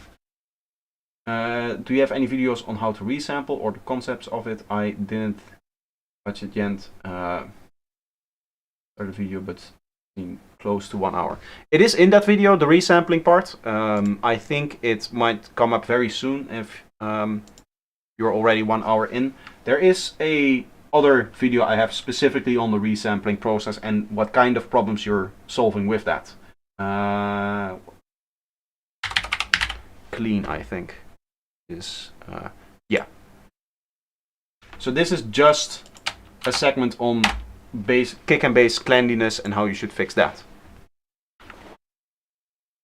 And also why, I think. Anyway, there is one more track here in the feedback on stream before I go back and listen to some of the tracks you guys have submitted, but were duplicate submissions. So I'll listen to this one more track here, and then I'll take a break, and after the break I'll listen to all of the other duplicates. And of course you guys still can send tracks if you want. Stereo Out by Scorpion Beats. Little bit high on the bass line. I would probably lower that an octave. Kick is also very short. Everything is very high frequency. It's all concentrated around 100 Hz. Personally, I concentrate around 40 Hz-ish, I guess, when I'm writing music, but for a faster high-speed track like this, you'd probably sit around maybe 70, 80-ish.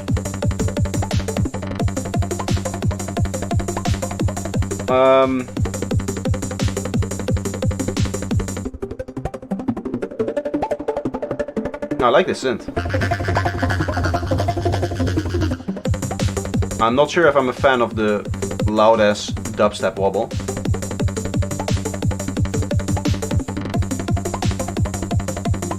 Overall, I would say that the kick and bass need to be louder in regards to the sequence that we're hearing now. 170 BPM. Yeah, that's kind of, yeah, that's high tech, right? So then you're writing usually keys like, I think B, C sharp, that kind of octave, and then you're sticking around.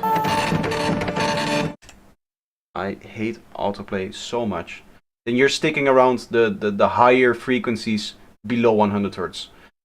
Usually, I think I would recommend not going above like 85, I would say.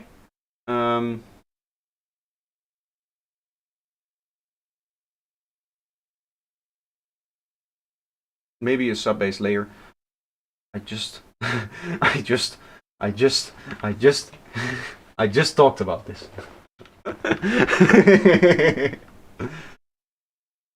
Just lower the bass line by an octave. What it also another reason why you would layer the bass, not layer the bass line with a sub-bass, but in this case lower it by an octave. Say we have this high octave bass line here. I'm going to quickly get one that I know best. This is my completely automatic bass line here. This actually does, let's do it without the sub separation, so that's easy to. This does have technically a sub layer, but I've manually already aligned it. So this is kind of like the bass line that we were hearing, right? The higher thing there. If I show the spectrum of that, yeah, this is kind of where we are. I don't know if the key is exactly the same, but that doesn't really matter. If you take a bass line like this and add a sub layer below that, by, for example, doing this,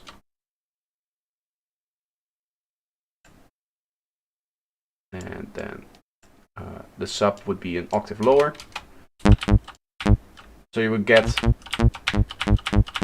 something like this, right? Look at what happens to the harmonics still. We have now 3 octaves before we go into the rest of the harmonic series. If you don't add a sub and instead just lower your whole baseline by an octave, in this case I'm doing that by changing the inputs to the MIDI, what you get is you get a much beefier, much weightier baseline, because that harmonic series starts immediately. There's not 3 octaves of G sharp, there's 2 octaves. Here's G sharp 0, G sharp 1, and then we go into D sharp. We go to the perfect fifth, which is the saw wave harmonic series. Right? So you get warmer, stronger basslines because more of those higher harmonics get pushed lower. What if use it not as a bassline? That's what I meant. So the bass layer would be following rhythm of the rolling bass top. That's what I meant.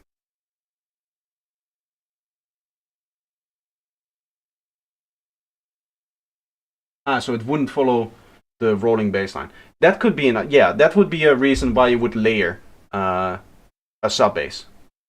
If you want. If you wanted to follow a different rhythm, then obviously you would do that.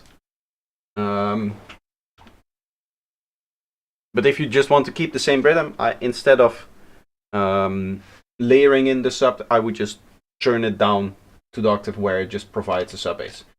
Amfeed, I did see that you dropped another track. I am going to take a quick break before we get back into listening to some music. And since today I released this track, I'm just going to play it again, that I can get some hype. I played this before, but I'm sure that there's a lot of new people here in the chat as well. Mine. Did I not play yours?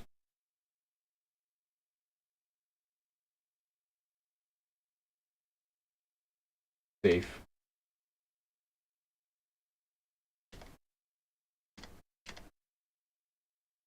To be honest, I don't know. Thanks for the advice and sorry for the headache. No worry. If you're just starting out in Sightlines, it's normal, right? That we don't know the basic things. To be honest, I don't know which track is yours. Dave, I haven't been playing a track for quite some time.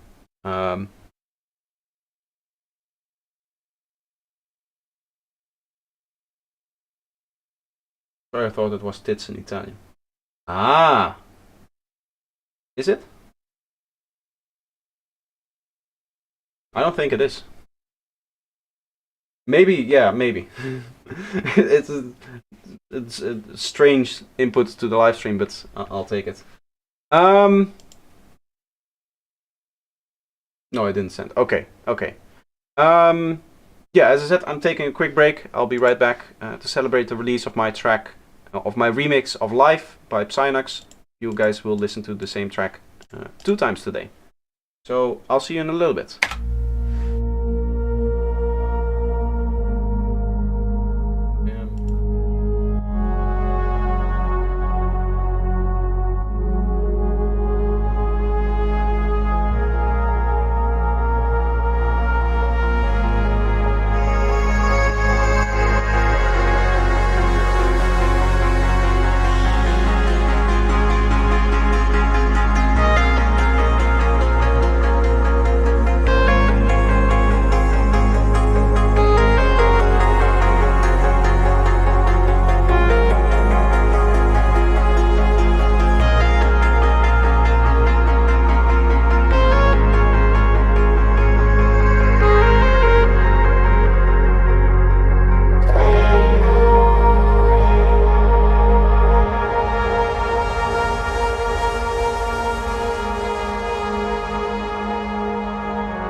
You are still the process.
You're not something that is a result of the Big Bang. On the end of the process. You are still the process. You are still the process. You are still the process. You are still the process. You are still the process. Look up swear words. It might be. It might be. Maybe it's not used in parts of Italy where I live. That's an epic break. Thank you. Challenge for you, Projector. To be honest, that's quite a challenge. I'm worried that's a spell and the stuff just starts flying around the room here if I do that. I'm not gonna attempt it. I'm genuinely scared of pronouncing that. How do you guys find new music to listen to? To be honest, I just use Spotify. And it will suggest me new music, and then if it's good music, I'll add it to my playlist. Or I find stuff elsewhere, like I'm terminally online, so whenever I hear a good track online, I'll just add it to the playlist as well.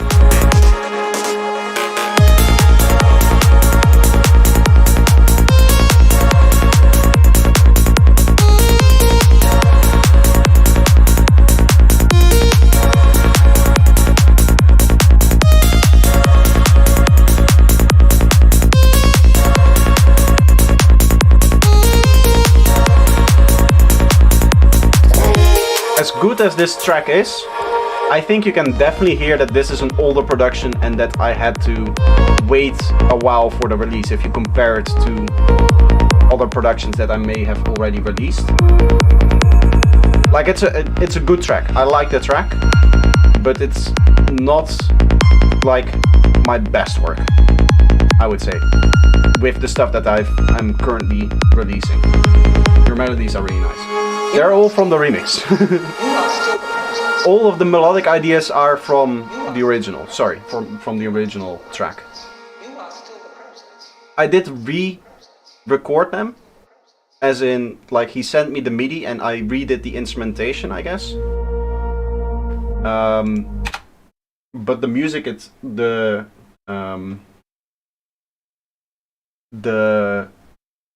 melody itself was written by him. That's what I want to say. As you can see, it takes me long enough to just talk normally. Imagine if I try to pronounce that guy's name. I mostly use YouTube to find new music because it recommends me a lot of underground artists, but you can also get a lot of crap. Yeah, YouTube is half-half. It tends to put everything electronic music together, so whenever I listen to a lot of sidetracks here on YouTube, I get recommended a lot of live sets for techno and drum and bass and that kind of stuff. I usually like to find new music in live sets as opposed to just like individual songs on YouTube, because that is easier to find. Like, you listen to a whole live set, you write down the 2-3 tracks that you like the most, or whichever you like the most, and you just add those to whatever playlist that you have. We have a few more tracks here.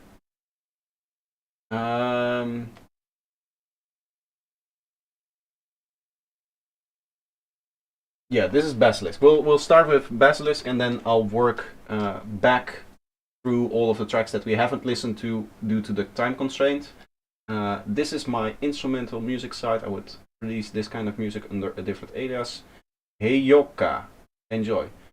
So, lose your eyes and let you start trip. Mixing wise, let me know any feedback. Cheers, brother. Vocals, bass, guitar, all by me, and some backing tracks by a good friend of mine. This was the lyrics in case my articulation is poor. Thanks for the lyrics. Thanks for the wall of text, but I don't think I'll read the lyrics necessarily. Just gonna listen to the track and see. If it's really bad, I'll point it out as feedback.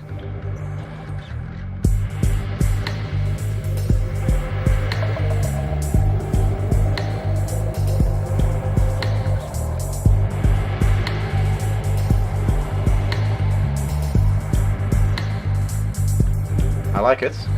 It's nice and dark.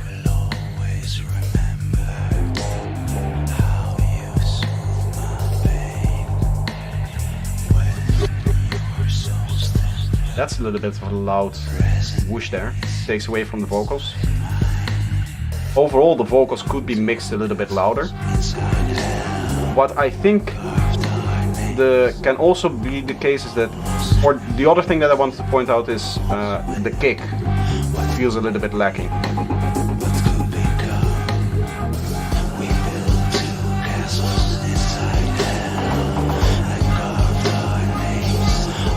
I like the corn style vocals here.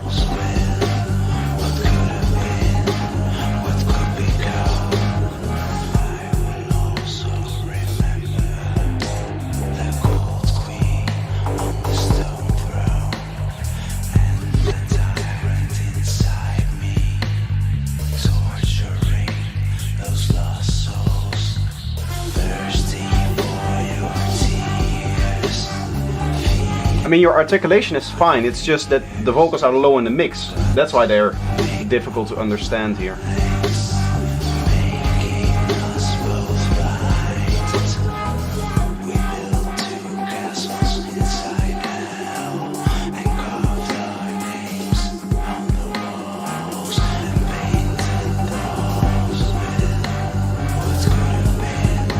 They're getting kind of overpowered by the choir thing that you're doing, which I do really like, but I think the main vocals should be the foreground stuff.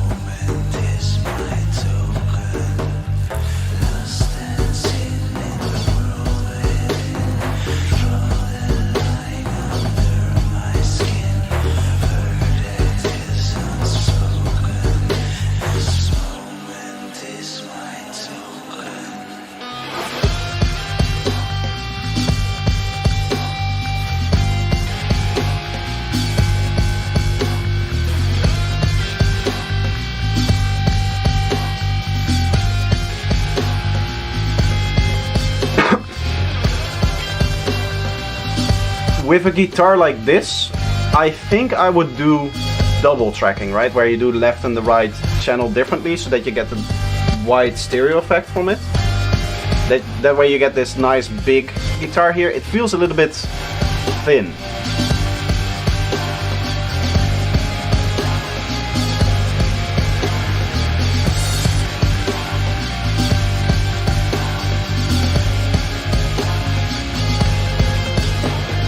A little bit more focus, yeah.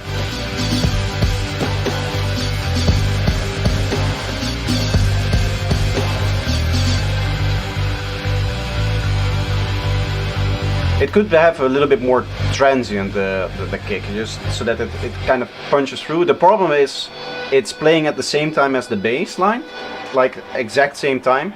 So that bass line is also covering up a lot of the kick. You can sidechain it a little bit more. That's usually not like done for this style, but I actually talked about this in my recent video, the one that I posted yesterday, I think. I don't know, I always schedule them in advance. But the mixing tips one. Sometimes you can sidechain not to get bump, but specifically for separation. And then I just take like maybe 3 dB off with the sidechain, maybe 4 maximum. If you apply that kind of sidechaining to the bass line from the kick, I think it will help push the kick out a little bit more.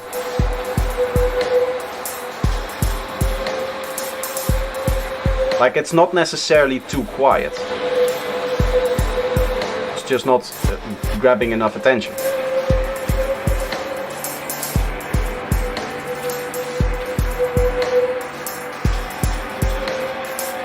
Do I play any instruments? Unfortunately not. This thing here is all for show. It just makes my studio look better.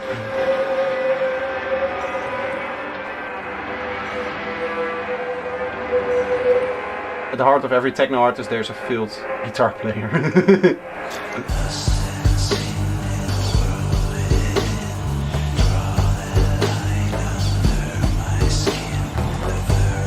Another way that you can make your vocals sound like you're better at articulating is by, in your doubles, removing a lot of the higher frequencies, a lot of the sibilances, because it kind of smears out the sibilances, because with the timing you're not always at the same time with singing. And you can hear there's like 3 or 4 sibilances going up roughly at around the same time. And it's really, it's kind of hard to focus on which one you mean.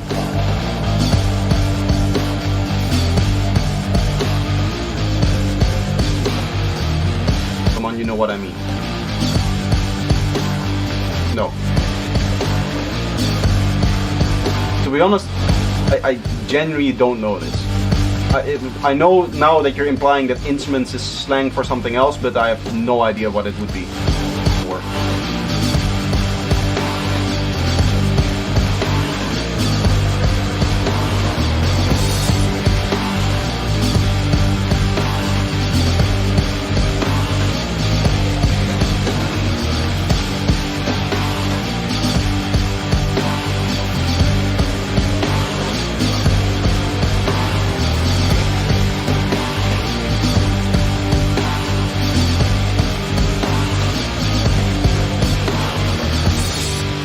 Overall, this track is mixed fairly dark. I would say maybe even the snare could use some sizzle.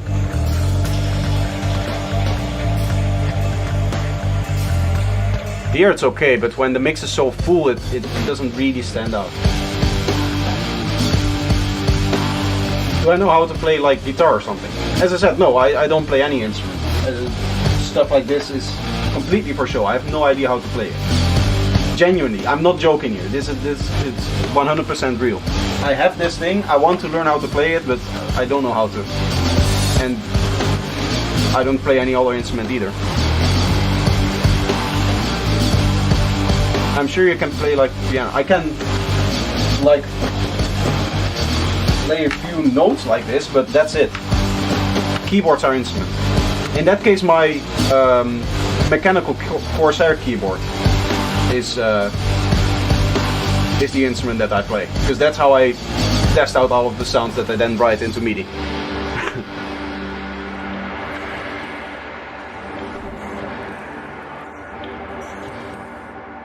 So you weren't joking? No.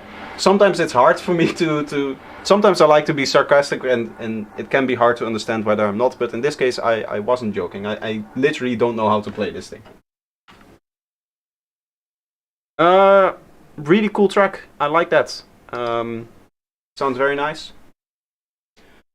But I'm the same, I don't play any instruments. I guess that's the reason why I have a rough time whenever somebody in chat says like, oh, this is out of key. I cannot hear that, right? Because I really, when it comes to my musical stuff, all that I do is I write in MIDI, right? So in MIDI you just check the MIDI. You just go in here and you go like, okay, I want to write in minor, so I'll plop down all of the white notes, starting from A sharp, right? This is the trick that everybody does. And then whatever key I want to write in minor in, you just move this to the key and then you just use those notes, right? I think everybody knows that trick. Over time, I have learned the pattern, right? The amount of semitones. I then start writing a lot in Frisian scale, so instead of 2 semitones for the first key, you just go 1 semitone and then 2 semitones for the next key, right? So it's just like this. Instead of all the white keys, you use A sharp and you don't use the B key.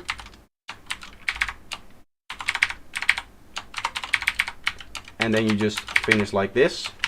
This is the Frisian, this is the minor, right? So I just remember this pattern now, and kind of that's how I write. As I said, I don't know keys, I don't know music theory, I don't hear it. I have a hard time hearing stuff being in and out of key. Most of the time, if I need to find the key of a sample, I'll just look at it on a spectrum analyzer. So that's my instrument, I guess. I like the way that Hello puts it. The computer is my instrument.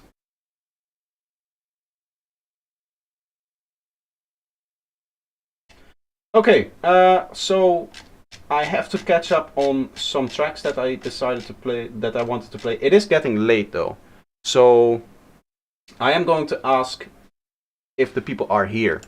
So the tracks that I skipped were these two here by Magic Panda, this one by the same guy, Kazebrot. That's how you pronounce that, right? I skipped Courage here by Learning Project, so Histro. If he's still here, I'll play that. And then I think that's... Oh, and I skipped this one by... No, this one by Impede. Impede I know is here, so we'll definitely play that one. But if some of the other people are no longer here, I know maybe they want to rewatch the stream, but I actually have to leave fairly soon because I have shorts to film for tomorrow. Otherwise tomorrow you guys won't have any content, apart from the long video that's coming out tomorrow. Shorts. It's always in shorts. The shorts make the most views, so I have to make them tonight. So Impede is here. If the other two guys aren't here, I won't play their tracks. So it's almost 21 in Italy. Yes, it's almost 9 o'clock. If you need any guitar lines, hit me up. I will take that into account. If I ever need some guitar line, I will take that into account.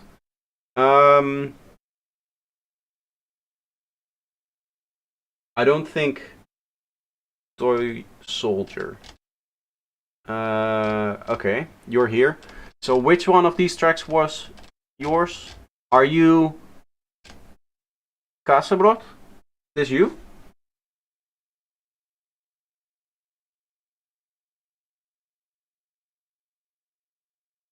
Do I have scalar? I know what you mean. It's the MIDI control thing. I don't have any of that kind of plugin that automatically makes sure that stuff are in key, right?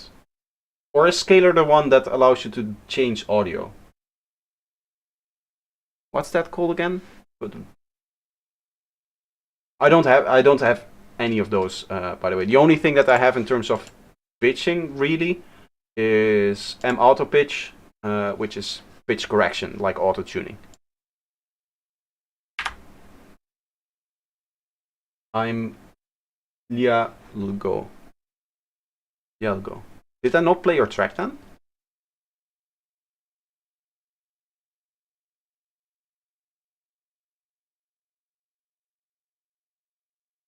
I did play this track. Ah, there's another track here. Ah, okay. Okay, I'll play M-Pete, and then I'll play Lialgo here, Scorpion Beats, and then the stream is gonna be over. I really recommend Scalar. Okay, to be honest, I've never really thought about getting a plugin like that to do that work for me. I find that the music, whatever I run to write, it takes me quite a while.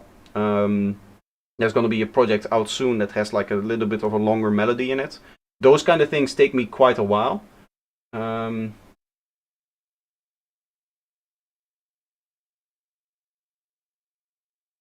Scalar EQ is the new node-based EQ on the same basis. Is it possible to reduce stream delay? No. We were on a lower delay before, and I would have many people say that they couldn't hear, or they were constantly cutting out, connection issues, all kinds of stuff. So I decided to go on the higher latency, which is a recent thing that happened. It happened like the last 2 streams, I think. But that's the only way that I can guarantee connection for everyone. It's some YouTube issue. We were on a lower delay before. There's definitely no connection issue on my side. Because I can see that. I can see that my bitrate is constantly fine. So there's... no, unfortunately I cannot do that. There's some YouTube issue. I might retest from time to time to see if I can. But it's a hard thing to test because I actually have to turn off the stream, start a new stream to change the latency settings. Anyway, Infinity by M-Pete. At least it works fine now. Yeah, it seems to be working okay now with the current latency. It is just annoying that it takes like a good minute for chat messages to come through. Maybe not a minute, maybe like 30 seconds, but even that is very long.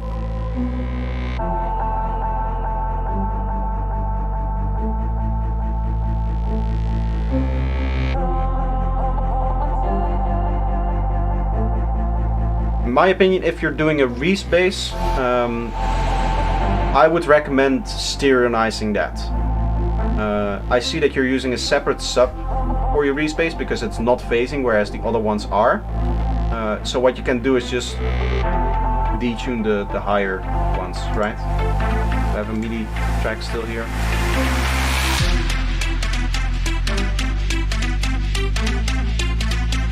For your respace, you just go bam, here, and then you detune this so that you do get that nice stereo wave. Actually leave the random up. Something like this going through a filter is what I would recommend here.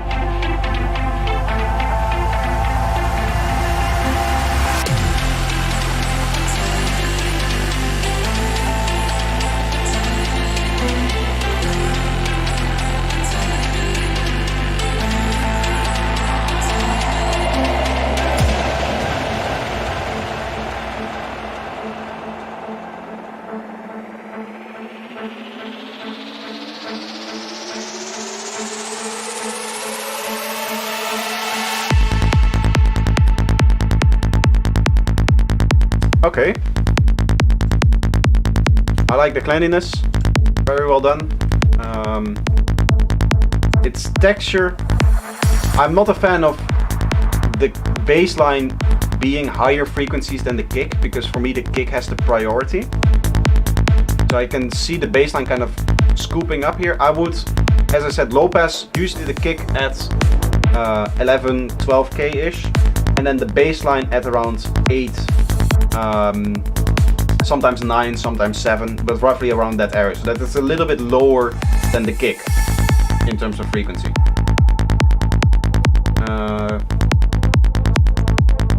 It shows you all the chords in the key. Ah, I know what it is. Yeah, no, that's not something I would use. I actually have a tool like that, which is the Live Enhancement Suite, which allows you to place all the chords directly in MIDI with like one click, but I never use it. I don't even know the shortcut command to activate it. A lot of mono stuff still happening in this track here. You can hear the acid line very much in the center of your face if you listen to the track on headphones.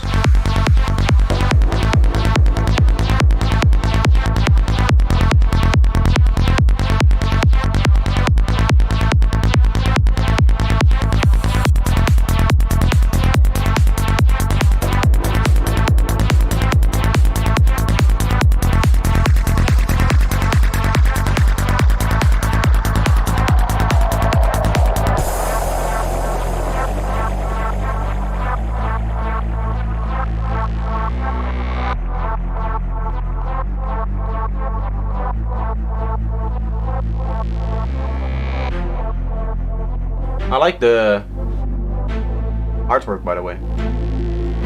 It's made in After Effects. You can tell by the way that the spectrum looks.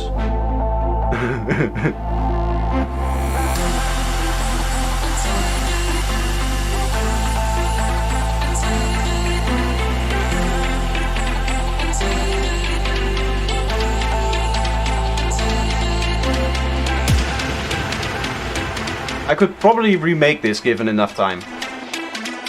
I think I recognized all of the effects used here in terms of the After Effects stuff. Infinity.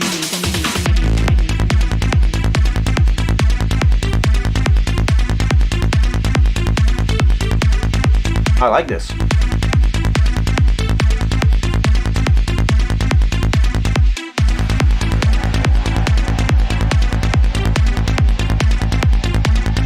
The reverb on the reverb that you're using on the plug here is maybe a little bit strange. It has a fairly long pre-delay, I think, so it gets a bit of a pumping effect.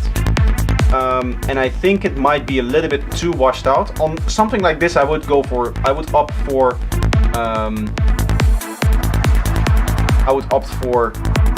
like a room thing, a room reverb, like a small room type of thing, not like a hall or something like that. You can see it's late in the stream, right? Like even basic stuff I cannot pronounce. No, it's made entirely in FL Studio. Ah, the visualizer, yeah. The what's it called? But there's the whole visual side of FL Studio as well.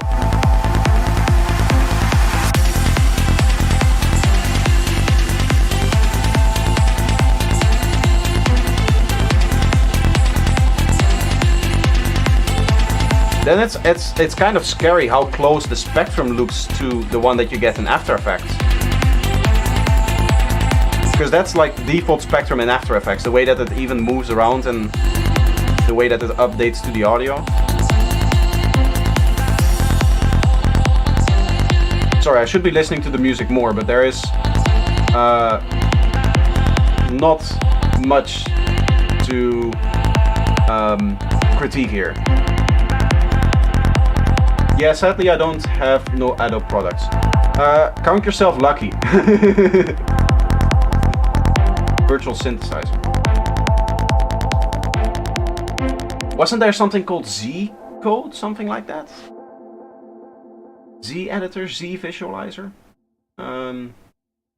Yeah, I said the highs of the bassline, I think I mentioned that I would low pass them. But other than that, great track.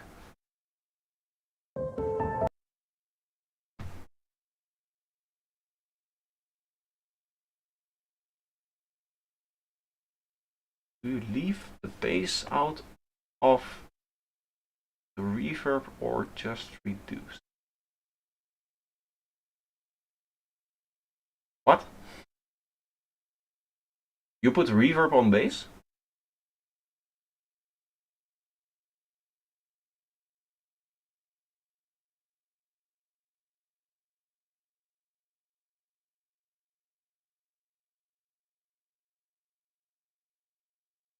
I think I have one more track to listen, right? This one here. FUM by Scorpion Beats, or FUM. I don't know if that's how to pronounce that. Anyway, this is the last track.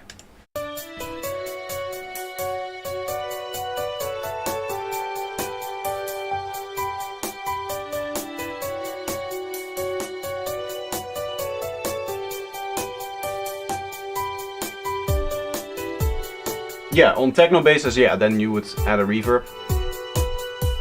Otherwise, I wouldn't do it.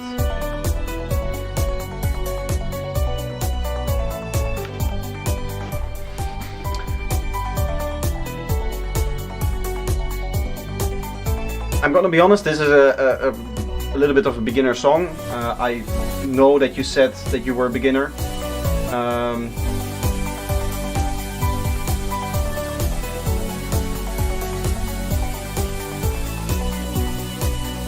One of the key ways that you can tell that it's beginner is that all of the instruments are playing in the exact same register here. So you have a pad, some super saws, a piano, and a violin going on, all playing the exact same register, all playing the exact same kind of like middle frequencies. And now this melody on top as well. It's all playing the exact same octave. Register is a different word for octave. Would you also be open to listen into a project I just started about 2 minutes in to have an opinion on how it's going? To be honest, if you're just 2 minutes into creating a project, I don't know how much there is for me to critique. I was about to end the stream though, so I don't think I will.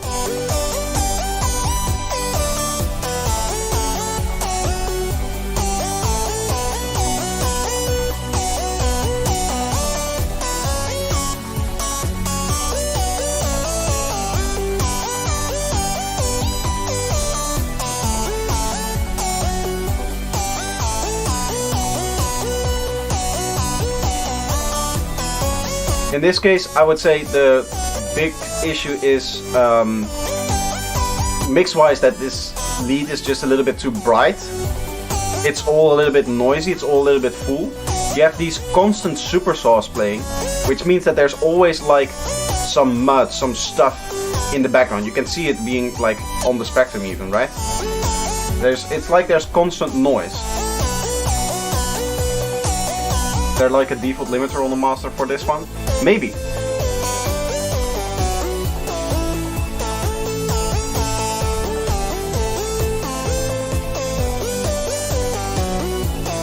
You definitely have some musical knowledge because it's, I think, all in key. As I said before, I cannot tell, but if it wasn't, somebody would spam that.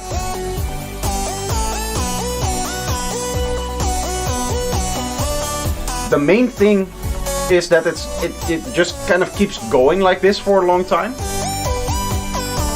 We're now like 3 minutes in the track. The last 2 minutes of the track have been this synth kind of just playing continuously, the kick playing continuously. You kind of build it up, and then it has been all this in terms of the energy and the tension and stuff. What you essentially want is both for your musical idea to bring some tension to certain parts, some extra hype, some you know, how would you say that? Some climax, and then also do that with stuff like risers, automations. Have a part of the track where the kick doesn't play. Overall, for this track, the kick is way too quiet. But things like mixing and stuff, if you're a beginner, what is most important is that your writing process is like up to par. I would indeed say like the composition is okay in terms of the overall flow, or not the overall flow, the overall like whole track. You just need to take all of the details in it and make the details in the arrangement so that it's not just, okay, here is the intro and this is the rest of the track. You know what I mean? Because I think if there's one thing I'll do when I come to power, it is I'll forbid autoplay on the internet. I'll have a law instated that autoplay cannot work in the nation that I rise to power, and that will be the end of it. Because I really, really hate it. I think a minute in we started hearing that synth sound, and then it just never stopped.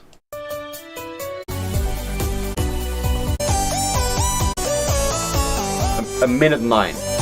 So for over 3 minutes, we're just listening to that synth sound continuously playing.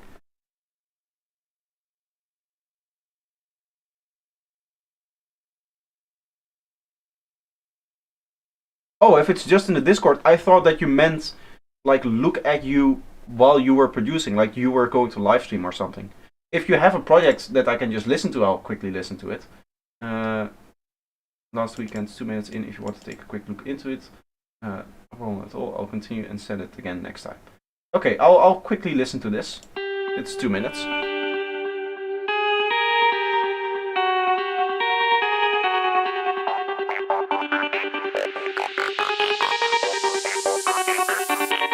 Nice ominous intro.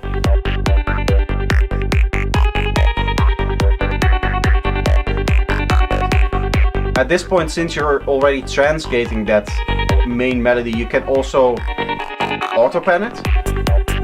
Auto-pan is underrated.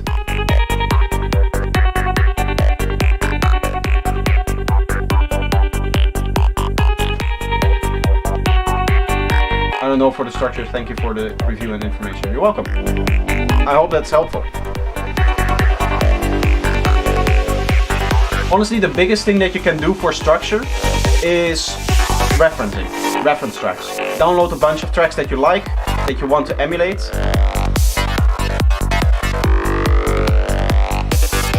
Very loud synths here.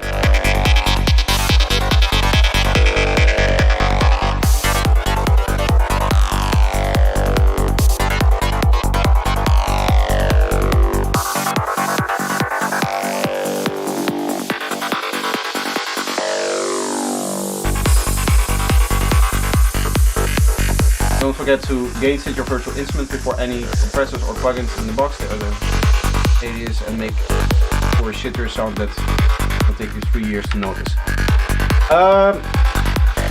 Yes, that's true. It's not the most important thing for a beginner, I would say, like Toy's Soldier. But I do agree with that. That you should gain stage properly. It mainly applies to virtual analog emulations though. Yes, long stream. This is the last track and then I'm gone. You helped me a lot. Thank you. I'm glad. Baseline, make it stereo.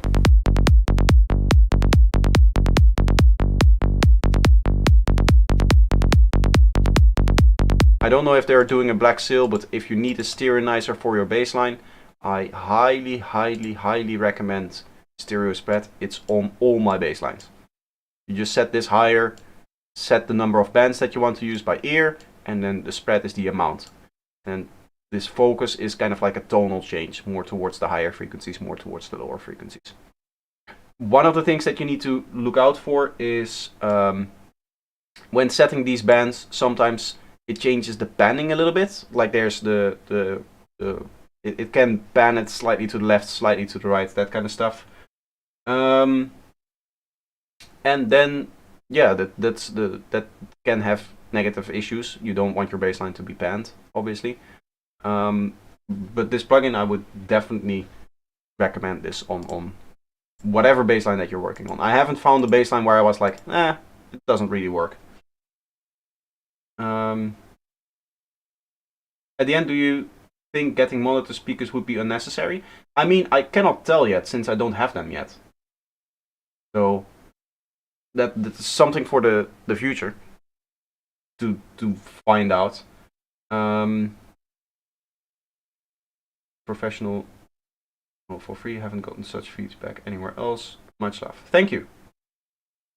This is the way you present and share your knowledge on YouTube. Everybody listen to this guy. He knows the tricks of great for free and is the personified shortcut for great sounds. Thank you so much.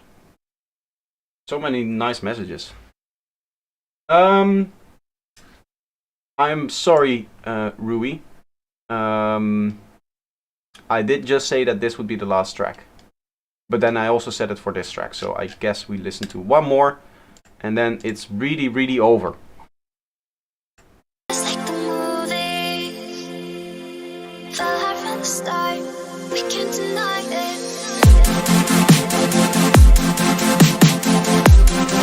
I've heard this track before. My heart's on fire. I'm sorry. Sorry. I said that I was going to listen to this track, but I think I've heard it before. Are you here in the chat, Rui? Is this like an updated version? Okay, thanks for the feedback. Even if it was a short test project, I'll surely look into the auto panning and stereo. I just got M stereo spread last week. Nice! Why spend a lot of money on monitors if you already make great quality tracks? Because I want to know if I really am. Like, is my potential limited by the arguably crappy speakers that I have? Or does it not matter at all? Like, maybe it's true that my music is high quality and I just need the confidence for that. And that's kind of what you're buying with better equipment, right? It's more confidence in your own ability. Because better equipment doesn't necessarily make better music. It just makes you feel like you can make better music. So I guess for that reason. And also I'm just curious about my music for what haven't I heard for the longest time. Is Rui here in the chat? Because if he's not, then I'm not listening to this music anymore. Then I'm going to really quit. Because I said it for the last 2 tracks that it was the final one. And I have work to do. So if he's not here, come on, give it a listen. If he is not here, then I'm not gonna listen. I'm sorry. Because we already heard this track, I think, last feedback stream. Like, literally last week. Maybe he did update it a little bit. But to be honest, if you're gonna send something in for feedback, I kind of want you here in my chat. Oh, it's gone. Okay. Okay. Then we won't listen. He deleted it, so I guess no feedback for him.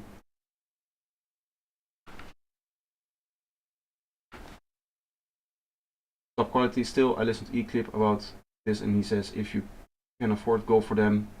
It won't get worse. Of course, yeah. It's there's a little bit of adapting. Like, I have been making music on these speakers with roughly the same angles. Actually on the same desk for, I guess, 7 years. But with the same speakers for 10 plus years. So it is, I am really, like, I really know these speakers well. I know what music is supposed to sound like them on speakers. My question is, are there details that I'm not hearing?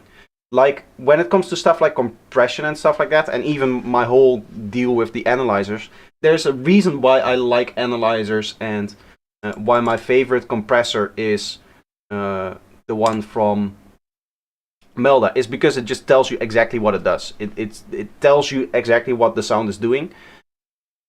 I wonder if I had better monitors before, like very early on, if I would be so into analyzers. And for that matter, I would question if I knew so much about the music that I was making, because I spend a lot of time trying to kind of compensate for the fact that I don't have good Logitech speakers.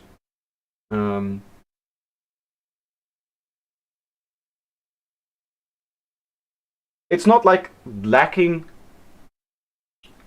like frequencies, I guess, more dynamics.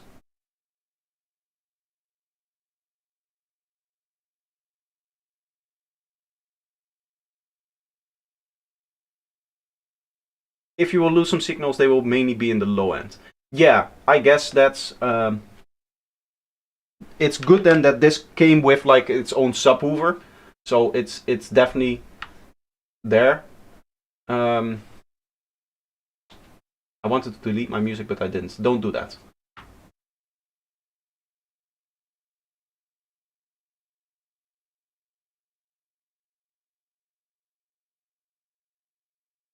I had them before too. Ah, okay. Maybe, yeah, maybe. You probably imagine. So what you're saying is that they underrepresent the mid-range, my speaker. That is kind of interesting. To be honest, I would have thought that the main difference in studio monitors would just be like the dynamics that it gives you.